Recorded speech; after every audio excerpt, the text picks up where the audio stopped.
Warning: this podcast features adult subject matter, adult language, and things not meant for children to hear. Viewer discretion is advised. You've been warned. Welcome back, ladies and gentlemen, to another episode of the I'm No Joe podcast, the place where every armchair quarterback can feel like an Eddie Bravo. Today, we've got a couple of regulars back here to do a little show with us today. We've got a couple more that might drop in. You know how that tends to go. So we'll take it around real quick. First and foremost, the young kid, the young gun, the stunner himself. RJ, how you doing, brother? Doing pretty good, man. Just another good old Thursday. That's right. That's right. You know how these tend to go. And last but certainly not least, my brother from another mother, my vape homeboy, Golf T. How you doing, brother? What's happening, y'all? Doing fan-fucking-tastic. Ready to talk some shit and get excited about what's coming up, even though there is some lackluster stuff going on here. Indeed. It's always a little bit of the hit and miss these days, it seems. So before we jump into the meat and potatoes of this episode, as it were, as we tend to do, there's a couple of recent events that have been discussed about and things that have happened just that need to be mentioned recently. So we want to go through just a couple things that are popping off in the world of MMA news before we get to the actual card that we're here to talk about. So the first thing I want to talk about here, it's been almost a week now, so I'm hoping that you guys have had a chance to see this by now if you didn't catch it live. Aaron Pico versus Corrales last weekend in Bellator.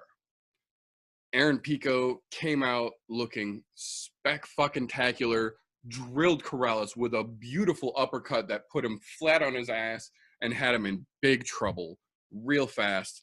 And then just like a full-on noob, charges in there, tries to Muay Thai clinch and play the gut check game, and Corrales catches him with an overhand that just shuts the whole game down, and he falls back locked up like a fucking video game.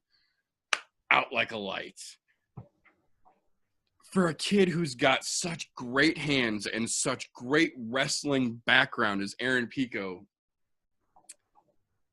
the pros, as it were, are all kind of unanimous in their thoughts that this is just a matter of inexperience in the world of MMA, and the kid didn't know to recognize and play strategic, and he rushed in too young. But I feel like a guy with as much wrestling prowess and as much boxing prowess as he's got knows the trigger when you see a guy's legs go wobbly and you see him plant on his ass, and you could tell by watching that fight Corrales was not back to reality yet when Pico rushed in on him. So he had him at a disadvantage, but not to the point where he could get so cocky as to get that Muay Thai clench and think he's going to body shot him to sleep there. And I just feel like, as much as I like Aaron Pico, I feel like the pros are selling him short on this and calling it an inexperienced move. I feel like the kid just got cocky, rushed in, and he got what happens when you get cocky. What do you guys think here? You know, I'm going to go ahead and say the pros are right on. That is a rookie mistake. It's not that he doesn't have the boxing prowess or the wrestling. Yeah, boxing and wrestling, when you're separating them, they're two different things. But to pull it all together in mixed martial arts, you can't just run in there because you're not worried about just the wrestling part. You're not worried about just boxing. And to tie somebody up like that, instead of going in what would have been smarter on his part, shoot the takedown. Take his ass down because he was already wobbly, ground and pound him out.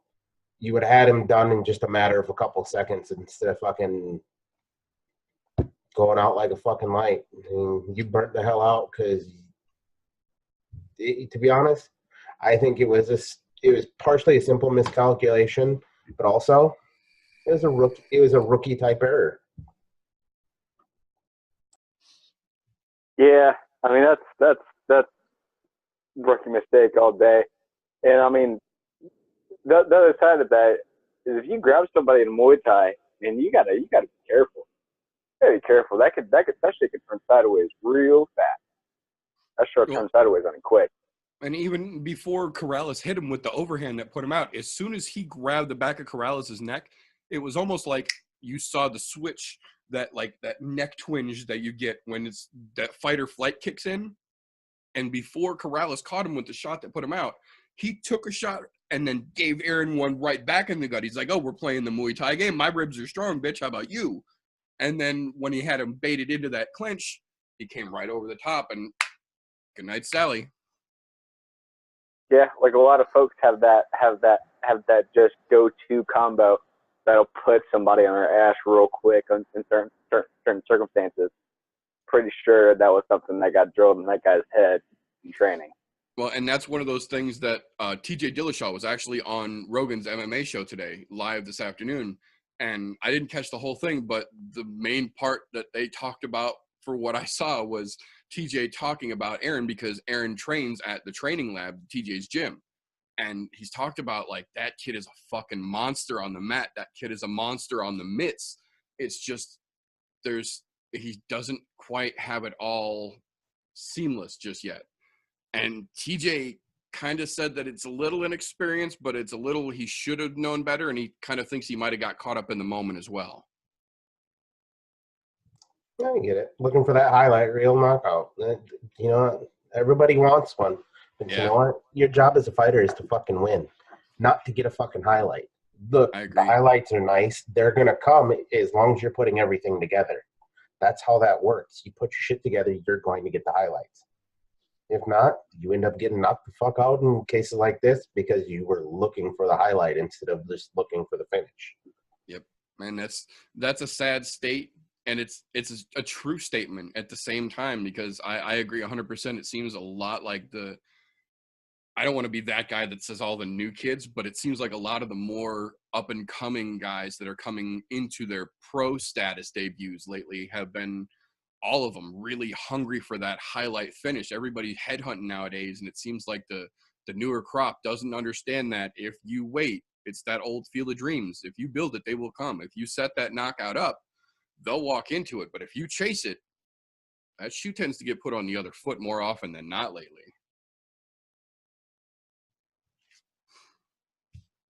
But that will bring us to the other Bellator topic that I wanted to talk about real quick. The ape man himself, Ryan Darth Bader, knocking the fuck out old-ass Fedor Emelianenko. Now, I love Fedor. Fedor is one of the baddest motherfuckers ever to step foot on this planet. Period. Undeniably, he will be in any MMA Hall of Fame that is ever assembled. You can't deny that, man. That being said, Fedor is looking at that expiration stamp on the bottom of the packaging, and I think it's drawn real close. You saw in the Chael Sonnen fight, that power is still there. He could still hit you and fucking hurt you. But you also saw in that Chuck Liddell fight that as these fighters that were legends in their day get older, there's a little bit of weakness showing right about here and right about here.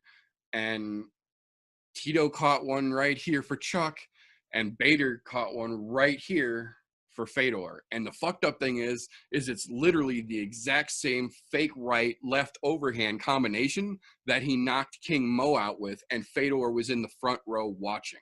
So Fedor saw the shot that was going to take him out done to the guy before him, and then still fucking ate one in 39 seconds, I think it was. The problem for me here is that Bader, in his prime, couldn't hold a candle to the mediocrity in the pack at 205 and heavyweight in the UFC. And now all of a sudden he goes to Bellator, which doesn't drug test. They leave it to the local commissions to do the piss test and a cut before you fight and after you fight. They don't run the rigorous USADA. They don't run WADA level testing. And you can tell that a couple of the guys on the Bellator roster are looking a little too lean or a little too muscle massed up for what a clean fighter should be. And Bader is one of those guys that people have been given the sniff test ever since he got over there, because he all of a sudden is stupid ripped. His muscles have muscles, and he's starting to kind of look like a young Vitor almost, in that his neck's traps have traps. Now, whether that really plays a significant factor or not, the fact is he knocked Fedor the fuck out. But the weird thing about that is that now he's the light heavyweight champion. So he's got the light heavyweight gold. He won the heavyweight Grand Prix, so they gave him a heavyweight Grand Prix belt. And in winning the heavyweight Grand Prix, he now becomes the heavyweight champion as well. So he's their champ holding the heavyweight and light heavyweight belts. And they gave him the Grand Prix belt. So on the night that he won, he had 3 awkward-looking belts to hold to show off. And I'm wondering, was the Grand Prix belt really necessary? He was getting the heavyweight belt for winning this Grand Prix. I think this kind of feels like one of those situations where the guy who wears too many chains to let you know he's that rich, and Bellator is kind of making Fedor their gold standard, so he's the champ with an extra belt to show. And it seems to me like Bellator is really starting to bet the farm on Bader being their Conor McGregor, if you will. He's got all the gold. He does all the talking in front of the cameras. He's always wearing a suit nowadays. How do you guys feel about Bader, basically taking over Bellator after this weekend? To be honest, I think it's a gigantic crock of horse shit. I'll say it. Horse shit. Look, if you're going to fight clean. I don't care what kind of fucking promotion you're in, whether they're not testing or not. If you want to be known as a good fighter, fight fucking clean, because the way you are now, go ahead. Try to take your ass back to UFC. You're going to get yourself a quick fucking 12-month ban in a quick hurry, because you're going to piss hot in and out of competition drug test and lose it in and out of competition, because obviously you're juiced to the fucking ceiling. So, to be honest, it's not the kind of person that I would want as the face of my own fucking... If I had my own fucking little fighting company, that's not the person I want as the face, because that's not showing a good face to the general public, especially when, yes, MMA is very widespread now and is a lot more open. However, there's still a lot of people who look very poorly on it. You don't want some fucking juiced up head going in there and being that guy, because you know what that does? That sets you back fucking 25 years to UFC 1. Because they're going, oh, it's just human cockfighting again, to quote a dead senator here. Yep. But it's a bad look. I mean, hats off to you. You won. Stop juicing. Get off the fucking roids. I'll say it. Yeah, I can't say anything about that DJ has said. I can't say anything that already hasn't been said. I think the most disappointing part about it for me is that he immediately, like without hesitation, the second that the crew came in, when he knocked Fedor out and he did his little, rage stomp that they all do after a KO, because the adrenaline is fucking dumping into your body right now. He does his little cockstrut walk. And then when they put the belt on him, you literally watched his chest just fucking inflate like 3 sizes, and his head just could not lean back enough to look down his nose at everyone that he talked to the rest of that evening. Like, all the interviews he did, the in-ring and then outer-ring interviews with the fucking belts talking about it, he was looking down his nose at everyone. And I'm just thinking, I get that you're on the come up now as a young fighter, in his, age prime for fighting, but people aren't stupid, man. People aren't stupid. And if it comes to light sooner rather than later, I almost feel like it's going to be better, because that dude has clearly got something going on that's sketchy and everybody's calling it out. So I don't know, man. I like Bellator, and I like that they're starting to come up and they're starting to put big fights on and they're getting some more eyes on them, but then they go and do stupid shit like this, and it just breaks my heart a little bit. But talking about doing stupid shit, another legend in MMA I don't personally care too much for, but I will give credit where credit is due. And he is a boomerang slinging SOB, and for that, I gotta fucking love him. I'm talking about Fabricio Werdum. He just got hit for a 2-year suspension from USADA from doping.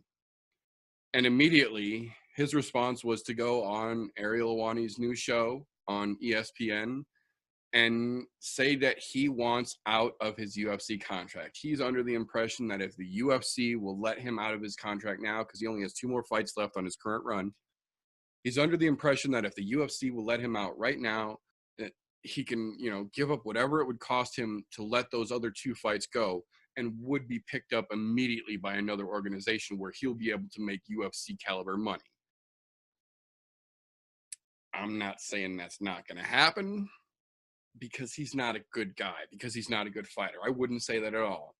What I will say is that's not going to happen because Dana White heard that and went, no.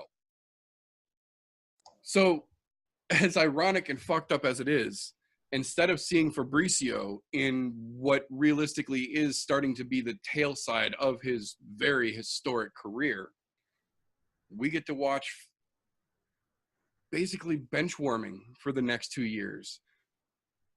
Dana's not letting him out. Daddy Dana's got the keys to your wristwatch, son, and you don't get to do anything until he takes that wristwatch and puts the key in it. And he's just going to dangle it in front of you for 2 years. He's not going to let you loose. So my hope is that he takes the John Jones route. Get in your gym, get in your garage, and train every day. Make your appeals in the meantime. See if they can do the reduced sentence thing, something, but keep your ass active so that when you come back after 2 years and you do those last 2 fights to get out of your contract, which is obviously going to be the next course of action, that you do it on a high note, that you show people that you're still Werdum. But I don't know if that's what he's actually going to do, because now he threw his tantrum, he wants out, and Dad told him, no, go to your room and close the door.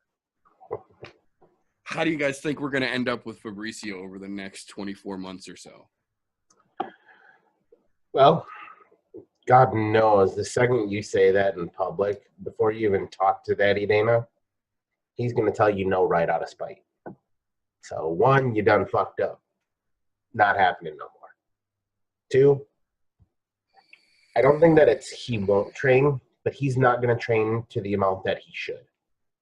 Because, of course, he's going to want to stay in semi-fight shape. And I say semi, because he knows he's not going to fight for the next 2 years. Right.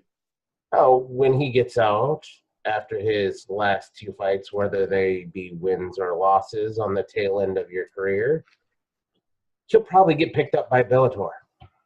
Because they don't give a fuck if you piss hot. Unless it's within that 2-day window, day of and day after. Right, that, and they're kind of collecting UFC let-goes as well lately. Yeah, they're basically, as much as I hate to say this, they're garbage men. They come and pick up the leftover trash. And I'm not saying that Werdum's trash, because by any means, he's had a phenomenal fucking career. Oh, yeah. But it's basically like feeding the scraps to the dog. They leave the UFC and they go to Bellator. And unfortunately for Bellator, that's not a good look either, because you're picking up beat up fighters that they've already had the wear and tear. So it's a rough call for them. Don't get me wrong, you're picking up a lot of big names that are getting let go, but on the other side of it, I think it's a waste of their fucking money and time. To be honest, if Werdum was smart, which I'm not going to say that he is or is not, I'm going to keep that to myself, he'll hang him up after his last 2 fights and just fucking call it. I mean, unless he goes on some crazy fucking tear those last 2 fights where they're overly impressive wins and he's not roided out. True. Then, yeah, by all means, try to make another fucking run, but only if those last 2 fights, they better be fucking impressive. You better be knocking people out, or if you are going the distance, it better be so goddamn lopsided that a blind man can call the fight. Right. That's just my thoughts on it. Yeah. Yeah, I mean, yeah. If he, I mean, I'm gonna start off with if he does go anywhere, it would be Bellator. But at this point in time, I really don't think that he'd do much in Bellator because man, and that guy's got the road mileage on him. I think he's gonna do these last two, just hang it up, start running gyms, and just call it a day for his career as a fighter. I think he has a gym down in Brazil. Yeah, then fucking go back to Brazil. Because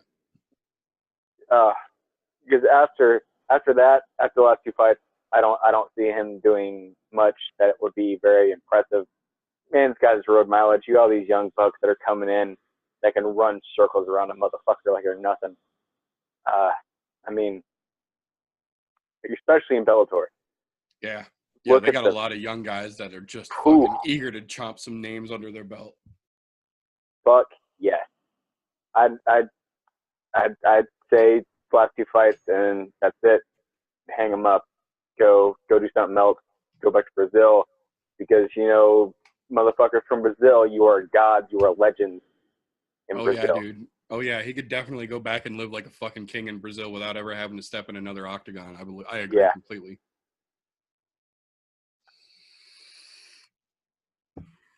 Well, so kind of tied to that, ironically, the yin to Fabricio's yang here.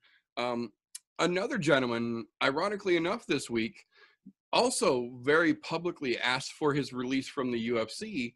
This one, ironically enough, with 3 fights left on his contract, and surprisingly enough to everyone except a certain Irishman, Daddy Dana said yes and gave him his walking papers. I'm talking about the one and only the GOAT, Lord Artem Lobov.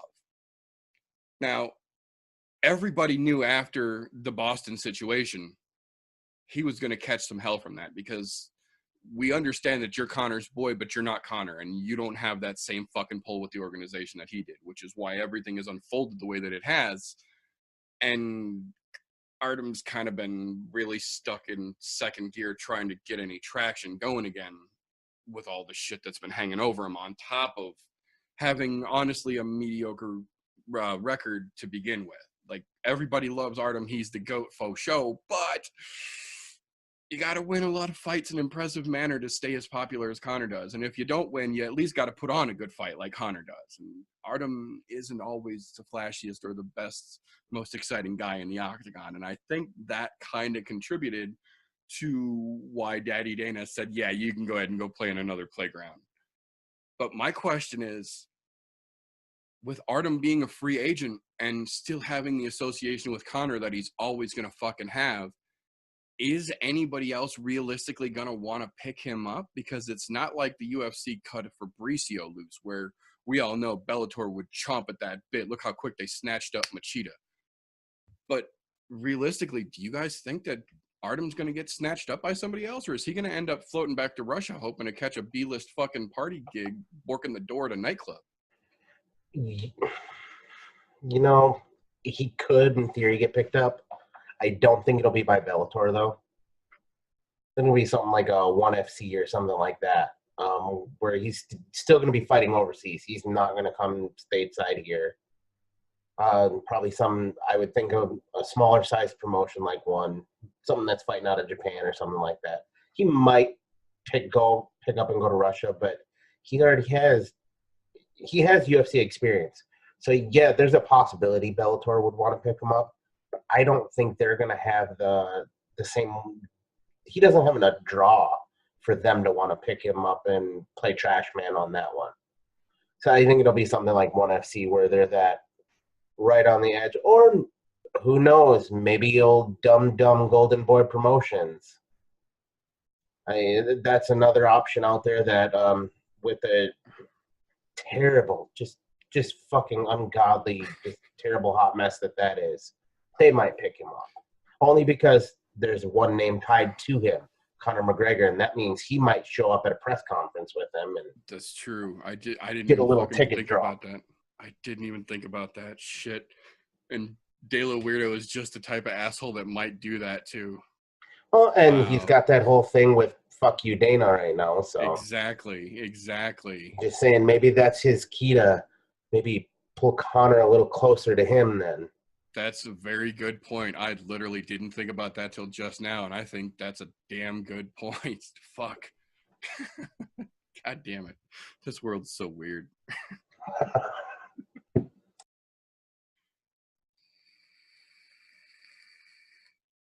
I mean, and the actuality of this being, you know, America, where fighters, a motherfucker gets thrown a decent offer, he's gonna run with it. So if somebody's at Bellator is like, hey, you know, we'll offer you this many fights, this is what you're gonna get for your win bonus, this is that.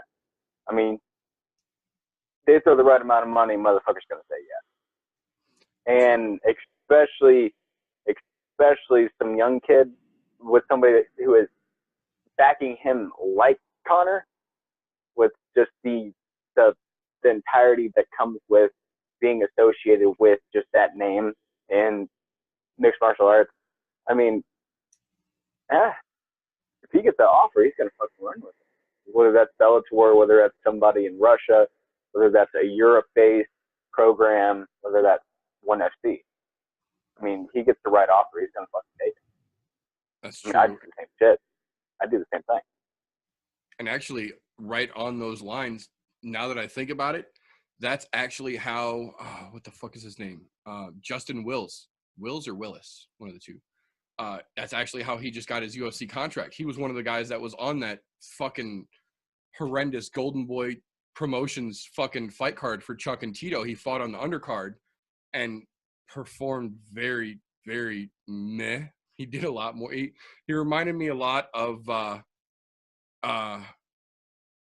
guy that just fought Mark Hunt, did all his fucking running. Same scenario. And the thing is, when he was in the back, he's DC's training partner. So DC was standing in the fucking break in the back with him, giving him a fucking pep talk and shit when the cameras were back there. They go out, DC is sitting in this guy's fucking corner at a Golden Boy Promotions. Next thing you know, the fight's over. Dana calls the kid immediately. They said Dana offered that kid a contract the next fucking day. That kid's not surprising. I'm so just saying.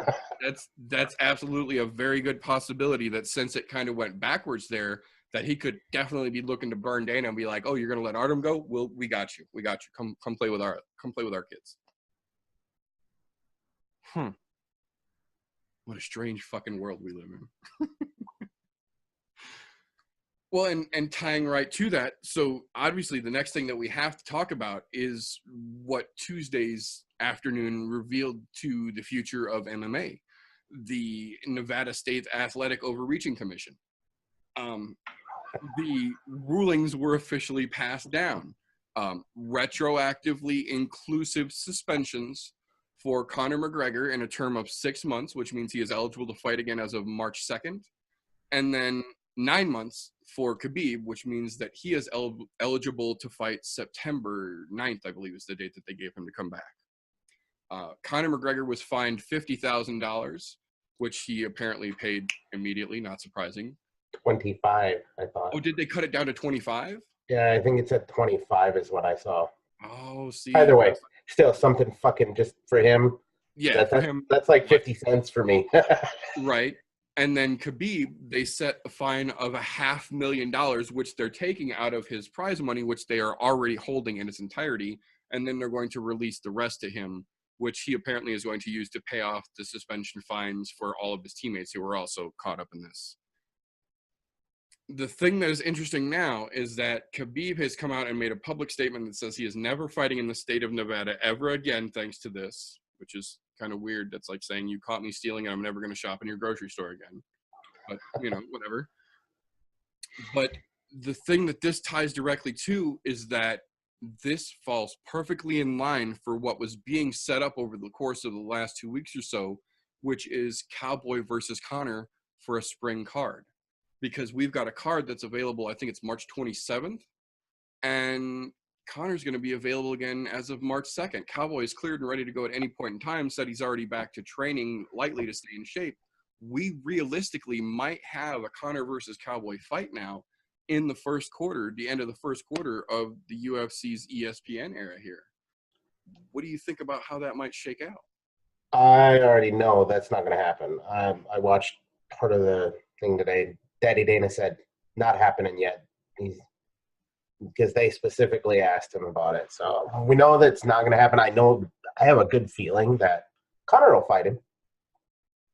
Because you know what? He likes fighting legends. Because his whole idea is, I want to take out a legend. I mean, he's done Aldo. I mean, well, that, and anytime he's publicly addressed any call out like that in the history of his career, he's come through on it. Anytime he told somebody, we're going to fucking fight, you better fucking believe that contract was signed and they got in the octagon, or Conor signed his side and they backed out. I'm not going to lie. I really hope it does, just because the trash talk between Cowboy and him is going to be fucking fantastic. Oh, yeah. Cowboy can sling it, too. He doesn't very often, but he can.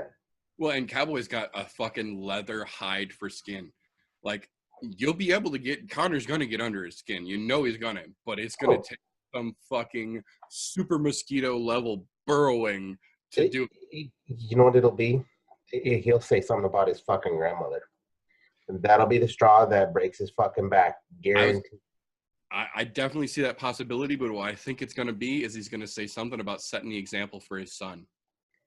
Ooh, he's going to say something about being a bad example for danger of showing the kid how to be a loser when you grow up or something, and Cowboy's going to fucking snap. I'm betting. Yeah, it could go that route. No, but they need to make that fight happen, because that's fantastic in itself. Cowboy's a gamer. He'll go on there and put in a show. So is Conor. And the best part of that is we know Conor's not going to get wrestle fucked to death. So it'll be a banger is what I think will happen. Yeah, it's going to be a striker's war no matter how it plays out. I don't see that one being a wrestle fuck at all. No. The only way that ends up on the ground is if Cowboy decides to take it there, because Conor's not going to take it there. Yeah, no, Conor's not going to try and shoot on Cowboy. I don't ever see that in a realistic situation. I mean, my thing is Dana is not going to do that. He's going to let the fucking just hopes and praise build and build and build and build and build, and just create an all-star fucking card. Just heavy hitters, fucking top of the class, fucking rock stars, the legends in a fucking pay-per-view. That's how he's gonna set up that with that fight. That's what he's gonna do. I'll call it now. He's gonna do just a fucking end all be all fuck fest of a card. Well, go ahead. I was gonna say I can definitely see that, because he does like to hold out on shit, to throw a whole bunch of shit together, which is why we end up with cards like we have this week, where it's not. It's because he's saving shit for other events where he knows, I can get a huge fucking gate and a ton of fucking pay-per-view buys. Yeah. And what I was going to say is the other thing you have to take into consideration is cringy of a fucking move as it was, during this last week, Max Holloway made a point to take a trip to Ireland. He went to the Jameson distillery and did a tour and took a picture and talked some shit with a picture of a bottle of Jameson. He went to the park that Conor McGregor famously used to run around in, and he took pictures all around Ireland and all of Conor McGregor's old stomping grounds, after he sent a text at 3 o'clock in the morning to Ariel Helwani and said, "Watch my Twitter." Very, very clearly, Max Holloway is campaigning passive-aggressively that he wants to go at a shot for Conor. What I'm wondering here, do you think he's trying to draw Conor back to 145? Or do you think this is Max's attempt to jump into 155 and like silently leave the featherweight division? Because he's clearly saying something here. You don't do shit like that publicly. Well, I don't know that it's a draw to 145 because I don't think Conor's going to go back to that ever. He's comfortable at 155. Shit, he'd be comfortable at 165. We've seen it before. You in a catchweight fight. But I think it's more that he's trying to draw him out because that's his loss. That's his loss right now. And being the champ, guess what? You want to redeem that. And who else better to do it right now? You fucking run that division, period. There is not anybody in there that can touch you. Yep. You made Aldo look like shit. Not once, but twice. Yep. And you put somebody away who everybody thought had a fantastic fucking chance of having a screaming fight. But no, it got fucking stopped. Yeah. Like, he would have died in there. Literally, yeah. He would have literally died in that fucking cage fighting you. Thank God they were smart enough to stop it. That's the only person in the division that I thought had a remote chance of being able to beat Holloway right now. And guess what? Not happening.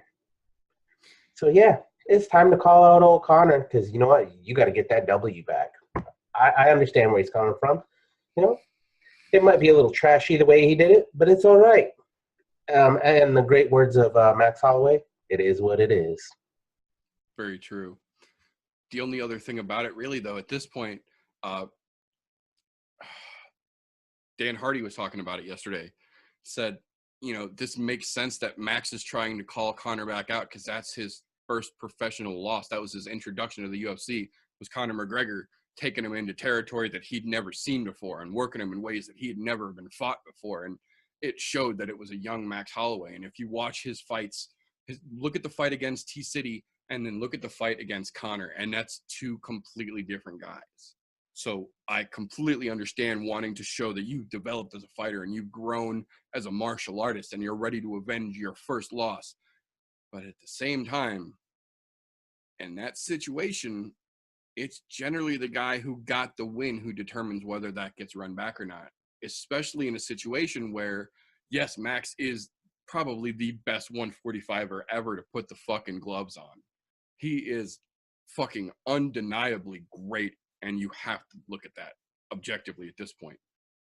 But Conor doesn't play in the 145 playground anymore. Conor's the guy who's got the W and determines if you get to run that back or not. And he's up in the next weight class now, and he's not showing any signs, like TJ said, of coming back down to 145. We all saw what he was capable of down there, but at the same time, that was a younger Conor and a leaner Conor. And he's a little more bulky now. He's a little stronger now. He's a little slower in his all-about approach, but that's directly related to the amount of mass and the amount of power he's got now at 155 compared to the skeleton that he was when we saw him weighing in for that fucking Aldo fight, going, on the fucking scale.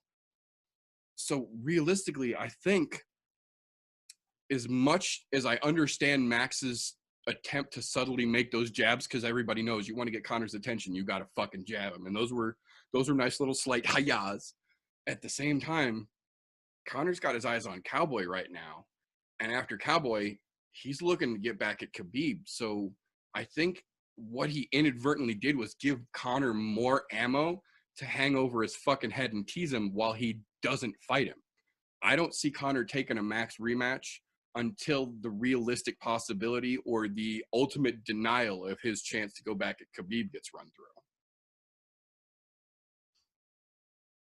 Yeah, I mean, really, y'all say, you know, it's up to the winner of the fight, It's up to the winner of the fight, and then go to Daddy Dana, talk to Dana. Like, oh yeah, we can do that. Oh, what's going to make more money? What's going to make more money at the end of the day? That's what it's going to come down to. You know, if we do this fight with you and Cowboy, or, you know, you and Khabib come back at it, what's going to make more money on this card, and that card? How can we set this up?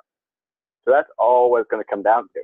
Because all three of those fights will be great cards running it back. But I mean, is that going to happen? Well, those are going to be money cards, but you know, and that brings up one other good point. money factor. Conor don't have to fight. He's made more money than most fighters are going to make in their entire careers. Absolutely. At this point, Yeah. he's living high on the hog. It's for him, it is the money factor. Yeah, he knows he can come and fight Cowboy. He knows he can come and fight Holloway. He knows he can get another fight with fucking old Khabib. But for him, it's all about the scratch. What are they going to offer him? What are they going to offer his proper 12 labeling? Yep. What are they going to do for him? It's not about the fight for him anymore, I don't think. Don't get me wrong. It's not that he's not going to go in there and perform. Exactly. He's got money coming in other routes too now. Yeah, the multimedia group, I think, is what he named the conglomeration. Yeah, between the Mac Life, Proper 12, and he's got a suit line now as well. Yep. He's got a bunch of shit going where. Plus the McGregor fast for fighters. He's got his own patented fasting line for fighters making weight. Yeah, so I mean he's set on that, but I think one, the fight has got to interest him, but two, there's got to be enough scratch involved. If there's not, he ain't showing. It doesn't matter how many times you run laps around the park he runs in. Yep, I agree. So the next little thing I want to touch on just real quickly, just because it's one of those weird things in the MMA world that fucking irks me a little bit, and I want to see if I'm the only one here. It's, to his credit, it's not an exclusive, I have to see every UFC, or I have to see every Bellator, I have to see every Rise, and I have to see one UFC. It's not that way. It's Chris Pratt and his new fucking bandwagon MMA fandom. It started, I believe, late last year, mid last year, when Dana gave him tickets to an event and they made a whole big fucking press deal out of it because he'd never been to fights before. He'd only seen them on TV, and he was super excited to see everything cage side, and there was a couple good matches that night. So, you know, it made for a nice little sound bit. And then you saw him show up on his own, and I think it was the Brooklyn card. And then this last weekend, he came out as the fucking hype man for one of the gentlemen on the Bellator card, sat in his corner screaming like he's a fucking corner man. And to me, it seemed very much like one of us just out of the regular, everyday, average civilian world coming in and sitting down in a corner and screaming like we actually knew what the fuck was going on with this guy's camp. Like we'd been in there with him for the last 8 weeks training. And while I can't knock a guy for wanting to get into MMA because I fucking love it. We all obviously love it. That's why we're fucking here. That's what we're talking about. At the end of the day, to me, it just seems really disingenuous to me. It seems very much like he's there because he likes the cameras on him, and he knows that if he screams at the cage, that there's going to be pictures taken of it. Kind of like fucking can't even think of his fucking name. Jack Nicklaus at the fucking Laker games. He'd wear his sunglasses, he'd scream courtside, and inevitably there'd be a picture of it in the fucking news the next day. It seems to me like Pratt is riding the newfound hype behind MMA, that he's going to be that relatable actor that everybody sees courts or ringside and fucking, you know, latches onto and wants to watch things because of. Is that just me reading in here, or do you see a little bit of that fishiness to him? No, actually, I don't. And here's the reason behind that. The guy that he was hyping actually trains stars in their gym. So they train Chris Pratt, Wiz Khalifa, and I forget who else in there. But they actually train them. So yes, it's a newfound fandom for him, which is fantastic. Another MMA fan, and one that's got a public eye to him as well. That's fantastic. We can always use that in the sport. That's always a wonderful thing. It's kind of like seeing old boxing events. You were always seeing fucking high profile actors, other fucking sports people there. It's the same concept, but at the same time, I don't think it's necessarily that he's just trying to get out there. I really don't. For him, I think it truly is a matter of he's starting to really love the sport. And being the whole hype man thing, part of the reason behind this is I did read a piece on this And before I even go into that, shout out on the fantastic finish on that choke. That was well done. Yeah, that north-south was clean as fuck when he Had put a it. fantastic finish in that fight. So yeah, it was really good to see him fight well. But I think part of that is because he's training Chris. I think part of this is he wanted to help him, and also when that guy came back from Iraq, he was helping U.S. Marines fighting over there. He got captured, and the U.S. Marines saved his ass. Yep. And they brought him back stateside, where he's now fighting professionally, which is fan-fucking-tastic. That's like an American dream story right there. Hell yeah, it is. And you know what? If it means he's buddies with Chris Pratt and he wants Chris Pratt to be in his corner, fuck it. More power to him. I don't think it's a Chris Pratt being a fanboy, though. I really don't. Don't get me wrong. I would be fanboying while I'm sitting cage side. I don't give a fuck who it is. Right, right. But at the same time, if he's training in that gym like they say he is, along with those other celebrities, I'm sure it's not to the same level that those guys are training at, Right. but he definitely has some sort of knowledge there then. So he's not just completely flopping in the wind. I mean, he's definitely not to the point where he should be a corner man. I can say that with 100% certainty. Hype man, yeah. Why the fuck not? Why not have hype men fucking coming out, waving their hands around all fucking crazy for you, you know? I'm just saying. Makes the sport a little more interesting, at least before the fight even starts. I can see that. And I didn't know that he was training either. That's news to me as well. I knew that he's done a lot of work. He's done a lot of bodybuilding, and he's done a lot of lifting and a lot of fucking serious weight training to get cut for the fucking Star-Lord role. And apparently he did a little bit for the Jurassic Park role as well. But I didn't realize that he was doing any actual training either. Going with that, I did see a fucking couple of comments on the article I read that directly related to Star-Lord. Hey, why would you bring Star-Lord to a fight? He always fucks them up. The last thing you want is fucking Chris Pratt on the sideline starting to dance off while you're fucking trying to box and shit. I'm done. I mean, my thought of it is, and I'm pretty sure that me and you probably read the same article. And considering that they fought together, I don't have a single problem with him being in the corner. I kind of have a problem with him being the call man at some circumstances. Kind of have a problem with that, but then I don't, because then thinking about it, as you're training together, you join, you create like a brotherhood together. You know, you're sweating together, you're throwing these weights together. You know, you're in the same shit. You create a fucking bond that is fucking tighter than shit. You create a bond with each other. Then, for the, like Goffey said, you know, he's a big public figure.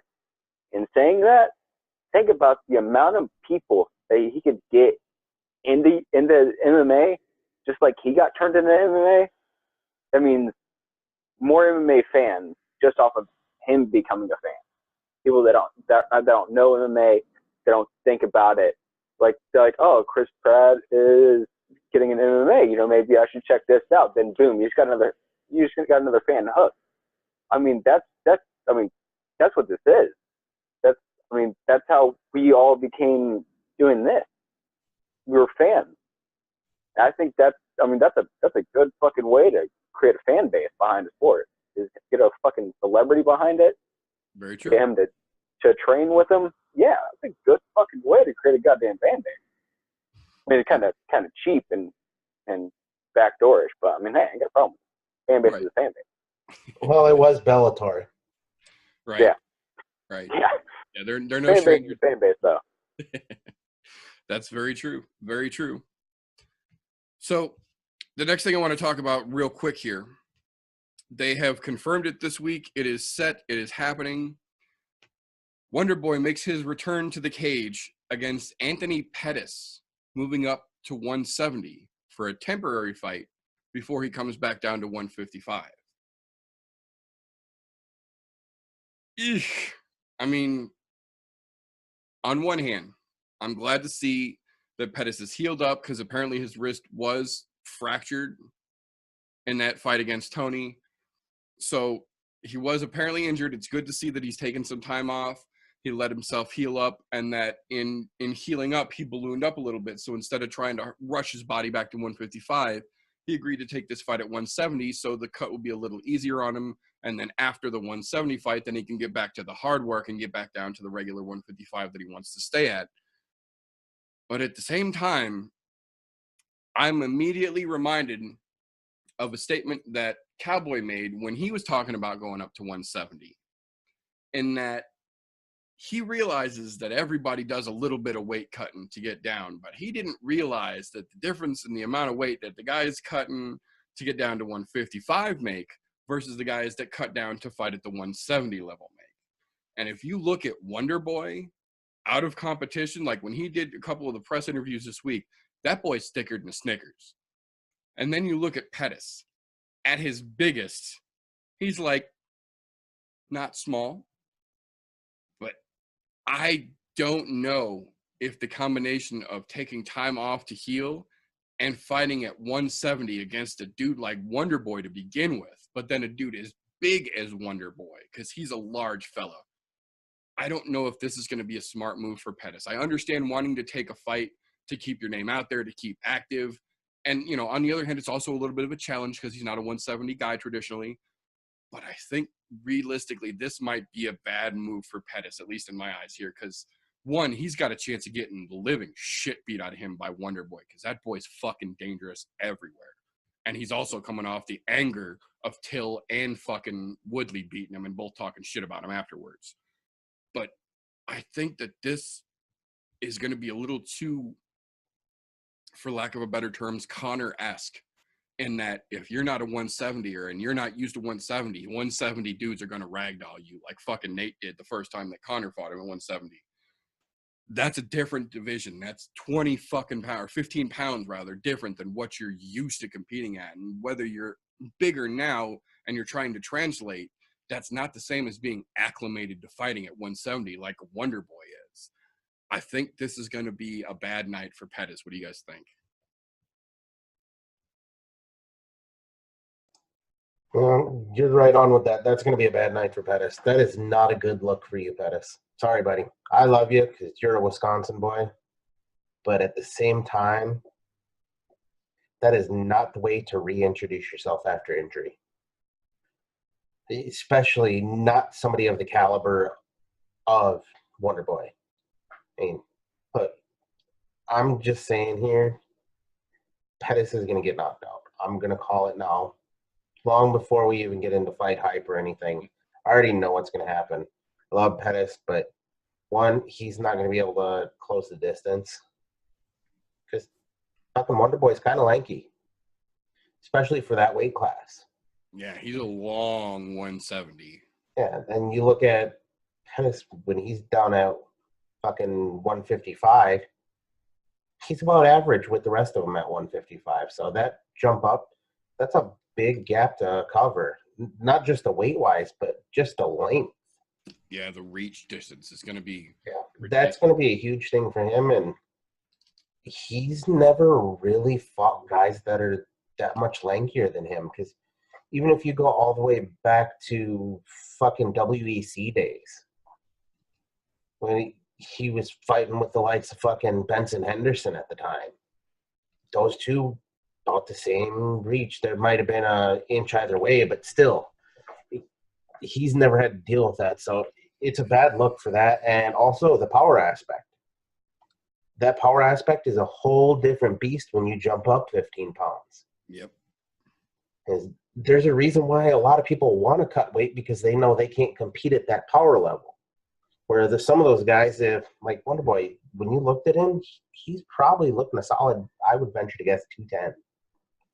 Like he's probably, yeah, I think he's not 210. He's probably close to 200, right around the 200-pound mark, where he's going to drop at least 30 pounds for the fight. Yep. And don't get me wrong, he's going to do it. He's going to do it smoothly up until that last little bit where they do the power cut at the end. But at this same point, between length that he's got to cover distance and power, it's not going to be a good night. And I don't care how healed up your hand is. You're going to have some fucking lucky shit happen that night.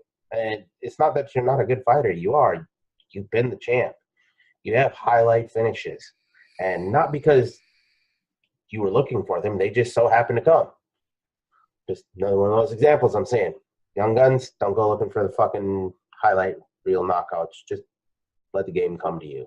Right. But, yeah, it's going to be a bad night for Pettis. Yeah. Like you said, like moving up class to class to class, there's a whole different power curve, whether it's power on the ground, power in the hands. There's a whole different power curve going fight to fight. Like I won't step out. I wouldn't step out of Phantom because I'm comfortable there. I've never fought anything else. I've never done that. I haven't lived that life. And you coming off of an injury, saying I'll take this fight in a weight class where I've never fought before. I've never trained that weight class. I don't know that class.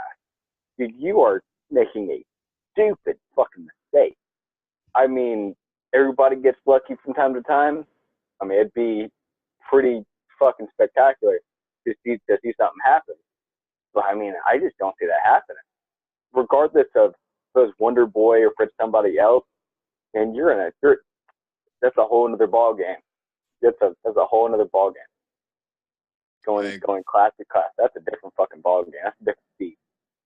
I agree. And especially in a situation like this where not only are you stepping out of your comfort zone to a class that you've never fought before, you're taking on arguably one of the best top 5 in the fucking division who's shown why he is top 5 in that fucking division. That boy is long. He has great range and he has great distance control, as well as that crazy fucking sideways karate stance that not a lot of people can fucking deal with, man. And I know that Anthony's got some fucking karate stance shit that he does himself, but that's not his go-to spot. He's still a fighter. He's still a brawler at heart, and he gets in there and he gets the fucking swinging. And I just don't know if he's going to be ready for the fucking shitstorm that Wonder Boy's inevitably going to throw at him. Poor Pettis. But we'll move on from there to keep this rolling here. One more thing that we've got to talk about that's going to be talked about for the rest of the year until it gets run back. TJ Dillashaw versus Henry Cejudo. The fucking shocker of shockers of fucking shockers.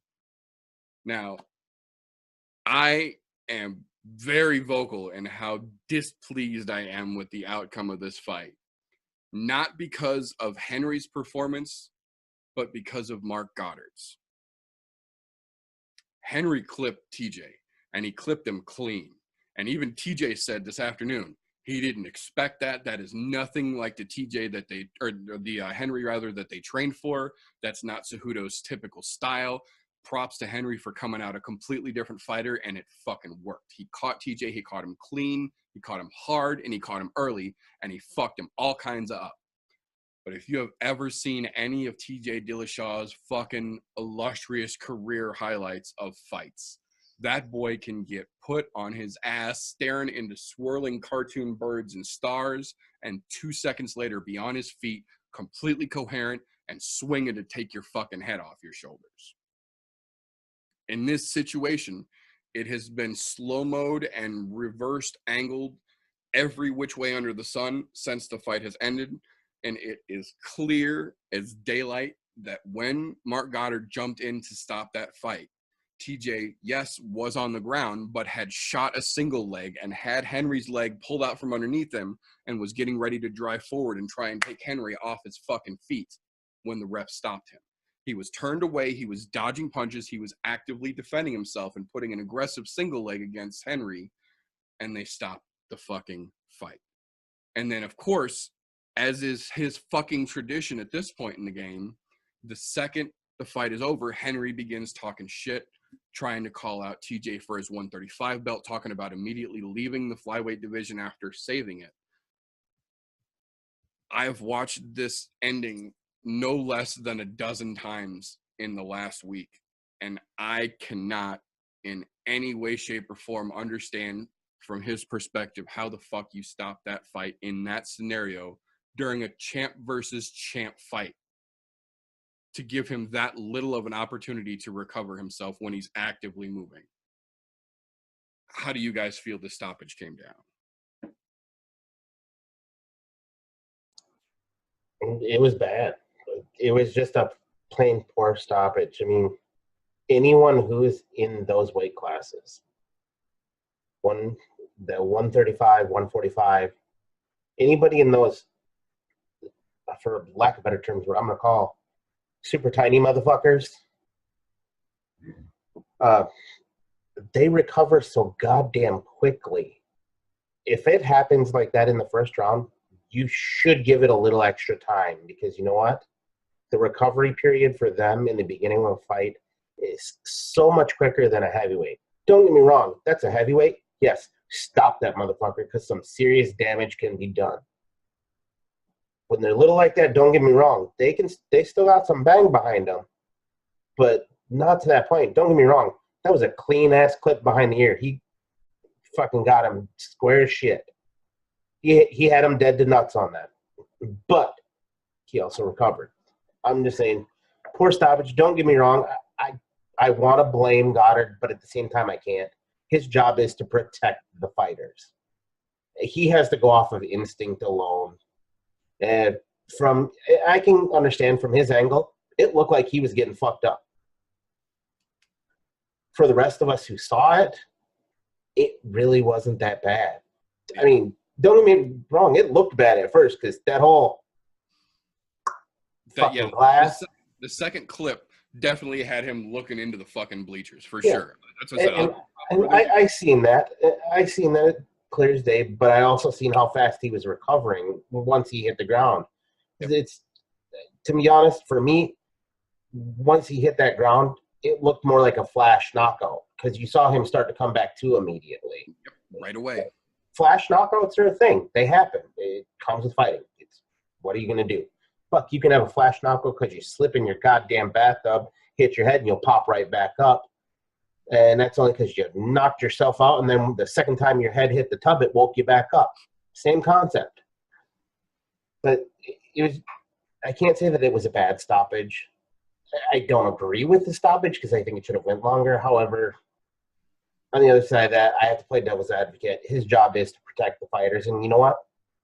I don't want to see fighters have their careers ended because of a poor ref not stepping in when they should.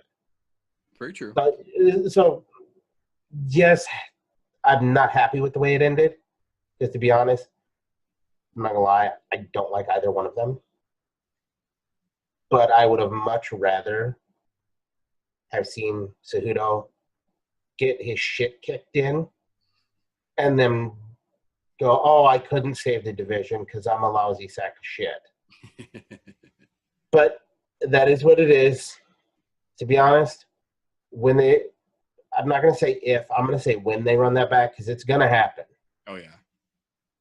TJ is going to go in there and he is going to kick Cejudo's shit in. That's just what's going to happen. And pray to God, whoever it is, does not make an early stoppage like that. Even if it's Cejudo that gets flash knocked out. Please give him the chance, because you know what? Both of those two are fucking champs. There's no way that should have been stopped early. Look at, for example, let's go heavyweight. Let's go back to, was it Brock Lesnar and Shane Carwin? Shane Carwin was beating the fucking brakes off of Lesnar.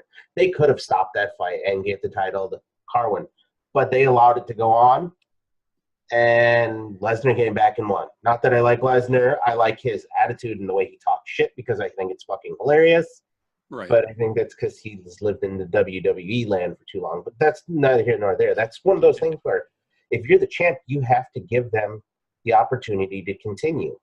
Yes, he wasn't fighting for his belt, but TJ needed the opportunity to continue, and he was not granted that or afforded it. And it wasn't like he was limp or fucking stiff on the fucking mat.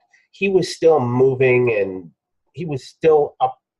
And he finished on his knees at that point, getting ready to pop up for that single. Yep. But it was a bad stoppage, but at the same time, it was a smart stoppage. just purely on the fact of, yes, you got to save the fighters, but at the same time, when it comes to championship fights, and you have 2 champs in there, it's not like it was the champ was getting beat up, we got to give him just a little bit more time. It's 2 champs. Those motherfuckers know what they're in there to do. It's not like they haven't been there before. Let them duke it out a little bit, not 30 fucking some seconds into the fight. Well, and that Lesnar fight is actually a really great example of what you're talking about there, because if you watch that fight, both of those guys got the shit beat out of them and got full-on, arguably stoppage-worthy fucking wobbled and rocked repeatedly. There was about a dozen different points in that fight where arguably that fight could have been stopped and it wouldn't really have been contested, because that dude on either side was fucked-ville and came back and was just ridiculous power exchange after ridiculous power exchange. And you could see the repercussions because they were fucking hammering each other and kept coming back. And I agree completely. That's a great example here of why I feel that this fight should have been given more of a chance.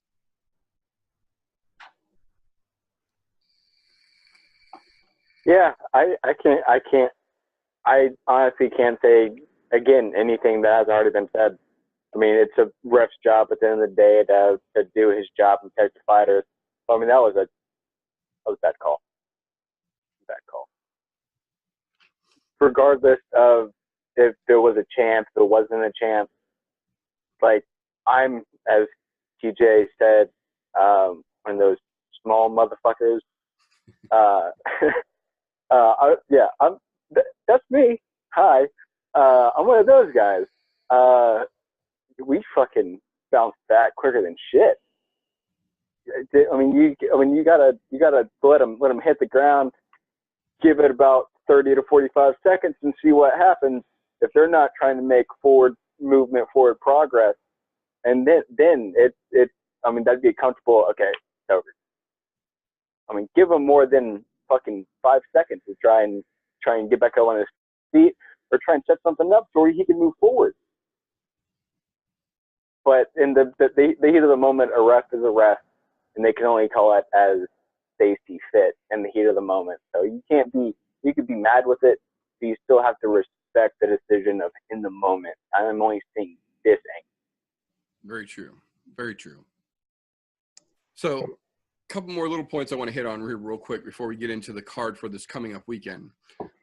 Some of the awards for best knockout, best fight, best performance, best up-and-comer, some of the individualized awards have been given out throughout the years from some of the writers and some of the commentators and the fan votes and things like that. And one of the awards that I was looking over that was given out this year that has me kind of scratching my beard a little bit here. The knockout of the year was awarded to a fight that we all talked about and went crazy over, Yair Rodriguez versus the Korean Zombie.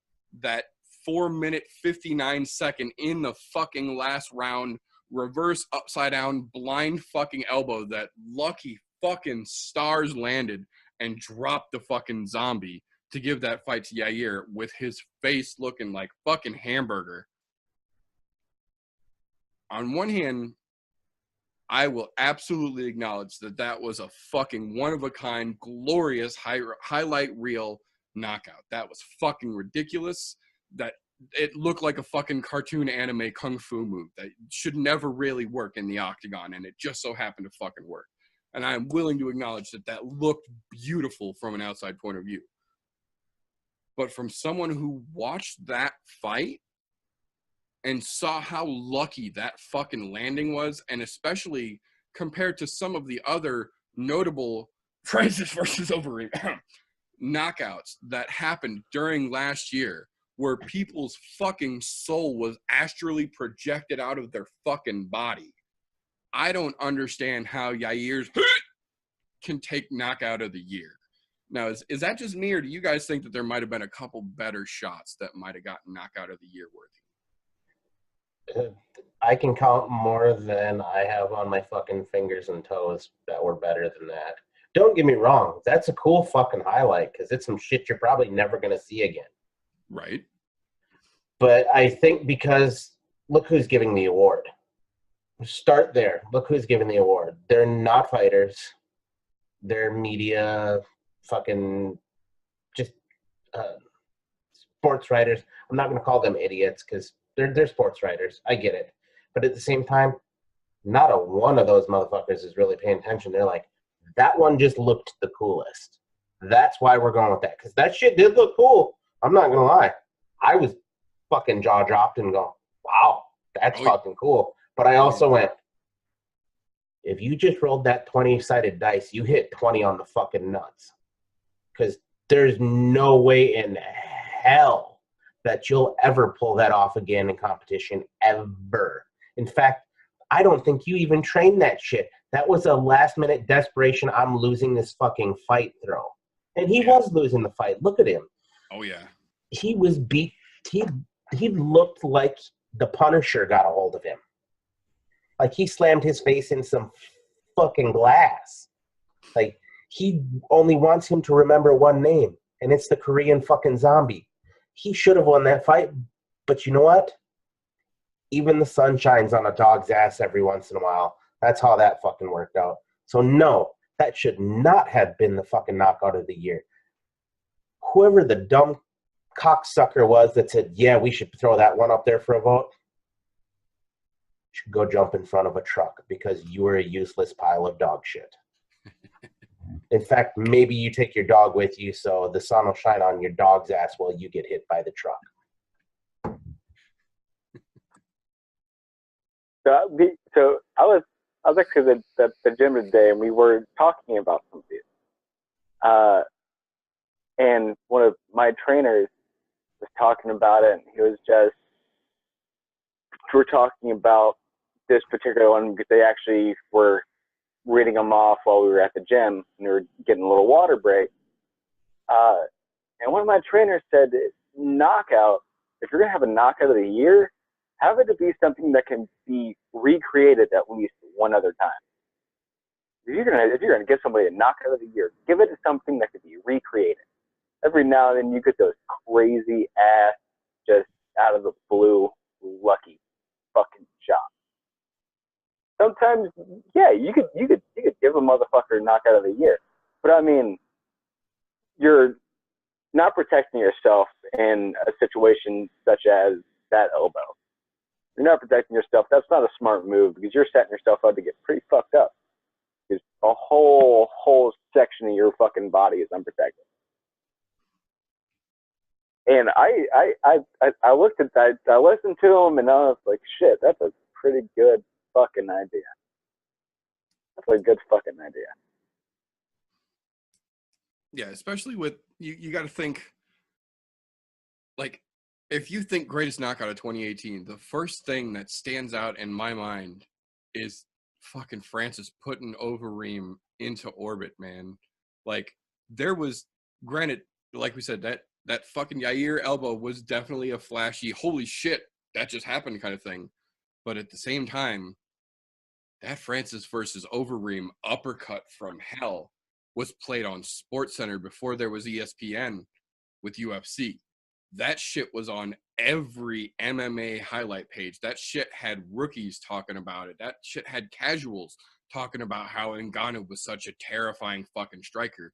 Because that dude caught one of the greatest, Overeem, off guard in boxing, which is one of his specialties, and just bent his neck back like a fucking Stretch Armstrong doll. Like, there was some good ones in 2018, and while that might have been flashy, I don't get how that was KO of the year, aside from, like TJ said, the folks that were voting here, because I'm pretty sure if you would have pulled the roster fighters, that wouldn't even have been in the discussion. You know, I've got one other thing to add to that.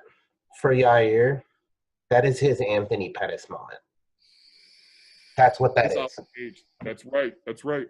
That's his Anthony Pettis moment. That'll be forever in his highlight reel. You'll always see it in every lead up to every one of his fights.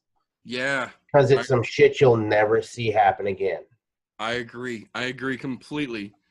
I didn't even think about that. That really is. That's his Pettis bouncing off the cage. No shit. Fucking kids these days, I tell you. So, just a couple more things I want to hit here real quick before we get to the card. One, that we didn't see coming quite this way, but we kind of anticipated it was going to go this way. And I'm as sad as it is, I'm happy that it turned out this way. And that is Dennis Bermudez and retiring as a fighter at the right time. As much as it makes me sad as an MMA fan to see Bermudez hang him up, at the same time, that man has had a fucking great career. He has put on historic and undeniably memorable fights, and he has enough cognizant and conscious ability and awareness of his ability fading and realism in himself to know that he is not going to be able to keep competing at the level that he should be. And he retired after a great win.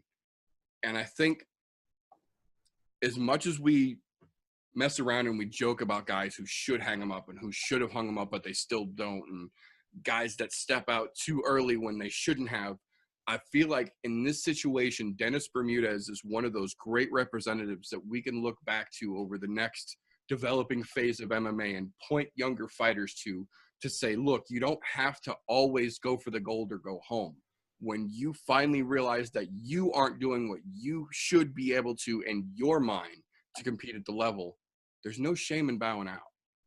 It's better to go out gracefully as an intelligent man who still has the option to make a living for himself the rest of his life than to end up mumbling like Muhammad Ali. And that's no offense to Ali, because everybody knows that man was the fucking greatest of the great. But he is a perfect example of what happens when you hang around too long in the combat world. And as much as it hurts to use him as an example here, if you look at Muhammad Ali just trying to carry on an average sentence here, no one wants to see any more icons end up in that status. They don't want to see the greats end up as a sad state like that. And I think that Bermudez, by bowing out the way that he did and the timing that he did, is going to almost set the standard for you don't have to be a 45-year-old man chasing that last chance. If you can't get there and you're okay with that, have some fucking grace and step out when you're still able to. That was I'll say he had a fantastic victory that night. He looked phenomenal. Absolutely. Was I disappointed that he hung him up? Yeah. Because after that victory, he looked like he had a good run left in him. But on the other side of that coin, like you said, it's that one thing we always talk about. It's knowing when to hang it up. There's a lot of fighters out there that don't understand that. I get it. Everybody wants to be the champ. Unfortunately, that pool is pretty fucking deep. So you're lucky when you get up there or even get the shot at the title. But you know what? If you've been having that long run of a career, Bermudez had a fantastic career too. It's not like he was some slouch. He really wasn't. He was a fucking brawler. He would go in there and bang. He made for interesting fights. I mean, just last portion of the last couple fights he had didn't look so well. He didn't look like he was fully in it. This last one, he looked like he was fucking back in it. And I was like, all right, we're back on track. He said, I'm going to hang him up. And I was like, you know what? My fucking hat's off to you, sir, because you knew what was going on. You knew coming in before that fight even started that you were going to hang him up. You didn't care. You knew that was the end. That was your last draw. What a way to fucking go out with a W. Calling it a day. I'm going to go spend some time with my family, pick up my other career opportunities that I've got sitting on the back burner, because he went in there ready. So he has already got something going on, whether he's going to be training other up-and-coming fighters, whatever the case may be. You know what?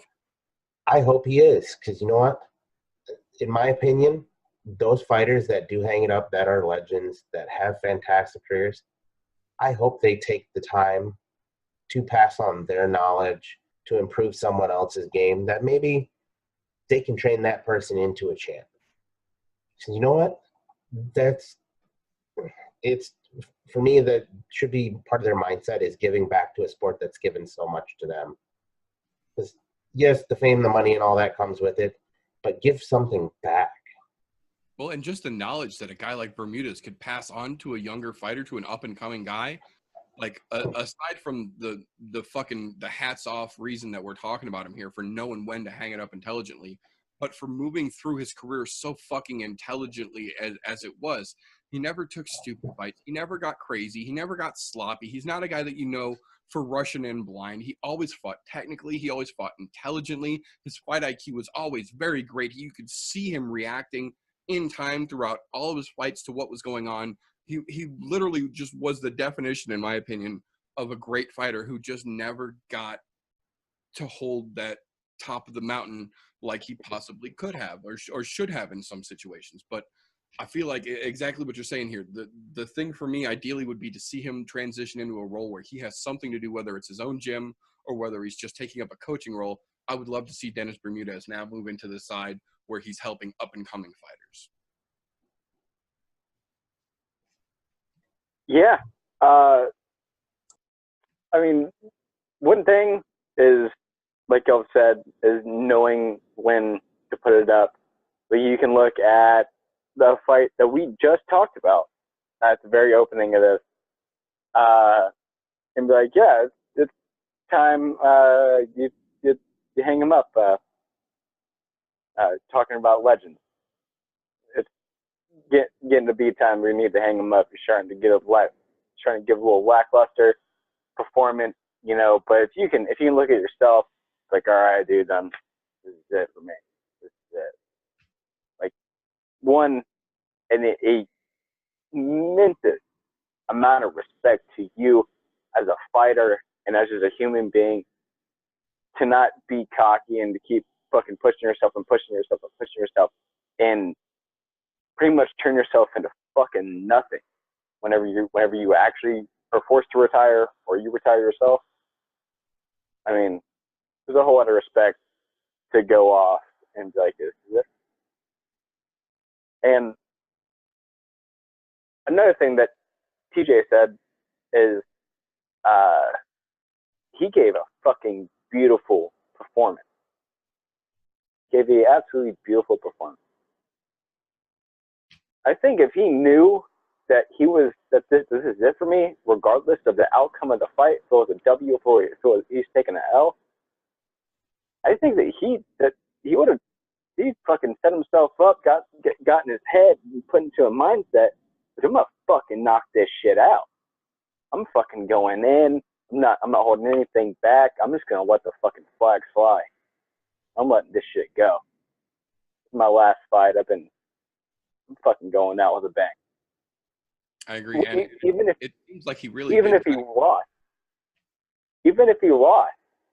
with that sort of performance, fucking fans, family, fucking fellow fighters would have still an immense amount of respect, and that'd be a hell of a way to go out with a W or not. Even if you lost with the performance as well as that'd be a fucking hell of a way to go. Yeah, I agree. That'd be a hell of a way to go. Out there with that, this is going to be at hell or high water, so I'm going to just fucking let it all go kind of mentality. And it sure as hell worked, man. That was a great fucking performance. And like TJ said, I was right there as well. When he fucking ended that shit, my first thought was, he's on a fucking tear again. He's fucking hot. You better watch your ass because that man's coming for the fucking top. And then that fucking hard left turn came when he got the microphone and he fucking laid him down. That's good. I mean, with his name and his influence in mixed martial arts, just the things that he could do would be immense. It would be beautiful to see what he does in the future. Hell yeah. So one more quick thing I want to talk about before we jump into the fights coming up this weekend that I want to run through.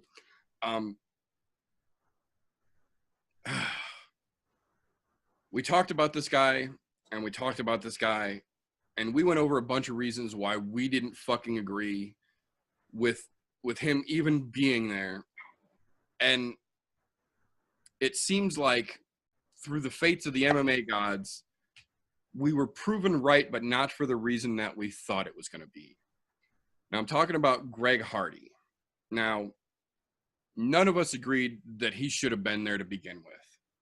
And aside from the outside of the octagon reasons that we agreed that he shouldn't be there, one of the main points that a lot of people have been talking about this week, in hindsight, ironically enough, was that not only should he not have been there because of the importance of the outside of the card reasons, but because this was his first co-main event in a guy who's only been fighting in MMA for less than a year and who has less than a dozen fights under his belt total. Aside from all of the other reasons, which are now getting more and more numerous as to why this guy shouldn't be doing what he's doing, one of the biggest problems with what happened on that card was you took a guy who doesn't know the spotlight for the MMA world, which is arguably very different than the football world, and you thrust him into that spotlight in a situation where, just aside from everything else, as a fighter, he was too green to be thrust into. And the result of that fight was that he threw what was immediately deemed an illegal knee to a downed opponent and was disqualified. The reason I want to talk about this is because I've heard a lot of talk either way, and I'm curious to hear what you gentlemen think about this. In regards to the knee, I can't remember the gentleman's name off the top of my head right now that he was fighting, but he had both feet and one hand completely down and was wobbling off the third. Arguably could have been a touchdown or pickup situation, but he was still clearly a downed opponent, and that knee was intentional as fuck. Now, whether it was bad timing, whether it was bad judgment on the placement of the hands, it was a disqualifying knee. My question is, do you guys think that he threw that knee out of lack of experience, not knowing that that was a downed opponent? Or do you think that that was just a shady fucking move and he got caught on it? Because the more that I watch that fight, I'm leaning towards the latter here. I want to give a young fighter the benefit of the doubt, but in this situation, you watch the fight, you know the backstory on this guy. It seems to me like he was throwing a shady fucking knee in the heat of the moment and didn't give a shit that the guy's hand was down. He was trying to win in glorious fashion because he's the fucking co-main event. All right, I'm going to say this right off the get-go. Regardless of how I feel about him being in the UFC or fighting professionally, period, I'm going to set all of that aside for this. And then afterwards, fuck him. But in regards to the fucking knee, he was getting worked. He was getting worked. Because he's green. He's a new fighter.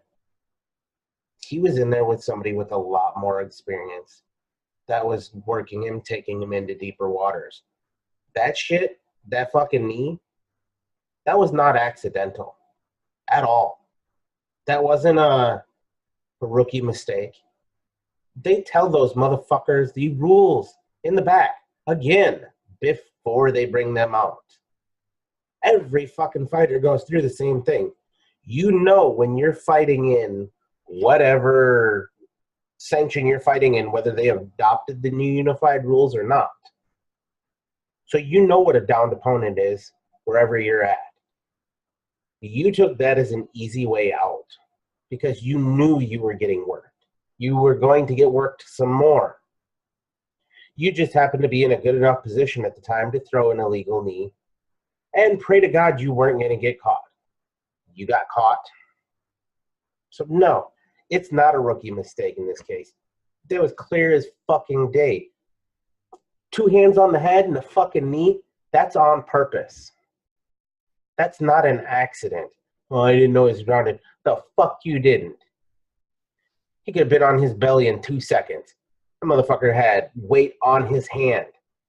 And the thing is, with those new unified rules, I don't think people fully understand this, is there has to be weight on the hands. You can't just reach down there and tickle the mat. There has to be weight on at least one of the hands. So if you have weight on your hands, you are a downed opponent, whether your knees are on the canvas or not. But there has to be weight there. Not just, oh, I'm going to reach down so that way I don't get kneed. No. He had fucking clear as day weight on his hands. And he could see that long before he grabbed his fucking head. So, yeah, not accidental. That shit was on purpose. He got caught up. not a rookie mistake. And now for this, fuck you, Hardy. You shouldn't be fighting. Go end your life by putting a gun in your mouth and pulling the trigger, because the world would be a better place without fucking wife beaters like you. You can go fuck yourself. I agree profusely. Yeah, I'm gonna follow that up, and I honestly, being somebody that does this sort of stuff, that fights and all that, I don't care if it's your first fight. You've been training enough, and you have been talked to enough about learning down opponents and learning your knees and what to do and what not to do. So there's, to me, there's no such thing as a rookie mistake, whether you're a professional or you're an amateur fighter. I don't believe in it's a rookie mistake unless it was I moved in too fast and got caught with a hook on the chin. That's something I don't believe in. Two, I watched that fight. I got off of work in time to catch that fight and the fight before. He's getting fucked up. So either he was doing that to get out of the fight, or he was doing that to get a little dig in and be like, "Fuck you." Those are only two ways you can look at that. Fuck the rookie mistake. That's out of the window. You're a professional fighter. Whether you deserve it or not, you're a professional fighter. So it's either fuck you for doing this and that and other thing, or I'm losing this fight. I'm gonna be a little dirty. I'm gonna fuck you up real quick. Give you a nice knee to the head and fuck your shit up. There's only two ways you can look at it. Also, speaking of this, we talked about with that about the dad and the son scenario on my end. Yep. The son comorted the father broke the fuck out of it. Nice. That's a little Karma. That's a little karma. Karma. I'm not one to advocate for serious injuries of individuals on a general basis, but in this situation, I think that's a fair statement to say that the fuck out of his arm. Yeah, Carmo's enacted a little bit on that one. He fucking cinched in a fucking Kimura out of nowhere and shattered that motherfucker. He just got up and walked away, walked right out of the cage, didn't say anything. There's no, your winner is, you just fucking left. Didn't want to be a part of that. That's awesome. Fucking great. So, that brings us to the meat and potatoes, if you will, of this particular episode. The main event, or not the main event, the event itself that we're talking about this coming up weekend is the UFC Fight Night Brazil, Assuncao versus Moraes 2. So before we get to the main card, there's a couple of the prelims that I do want to talk about real quick here, just to give a glance, because there's some interesting things going on this card. It's not a big flashy card. There's not a lot of big names on this card. There's not a lot of really important for their division kind of fights on this card. It's really more of a filler card to help keep the action going along. So like TJ said, so they can set up some bigger fights later on in the year. But there are a couple that I do feel that are worth mentioning here. So the first one we're going to talk about on the prelims is Ricardo Ramos, who is making a hell of a run coming at it now, versus Said Nurmagomedov. Now, Said is Khabib's cousin. He is the third Nurmagomedov to get inducted into the UFC and is now fighting to help establish the Dagestani faction of wrestlers in the UFC that they are bringing in. So the interesting thing about this fight is that Said only has one professional loss as an MMA fighter, and that is to, let me see if I can say this man's name correctly, Dobibliotonikov. That's probably not it. That's probably a horrible misrepresentation of it, but the only guy that has ever been able to beat this particular Nurmagomedov is that gentleman, and it was one of his first fights. That being said, the interesting thing about that is that that gentleman is opening this card. That gentleman is the first fight on the prelims. And then after that, you get Said Nurmagomedov versus Ricardo Ramos. So it's going to be an interesting little mental dichotomy. Even though it's not a big name card, there's definitely still some mental Daddy Dana kind of games getting played here.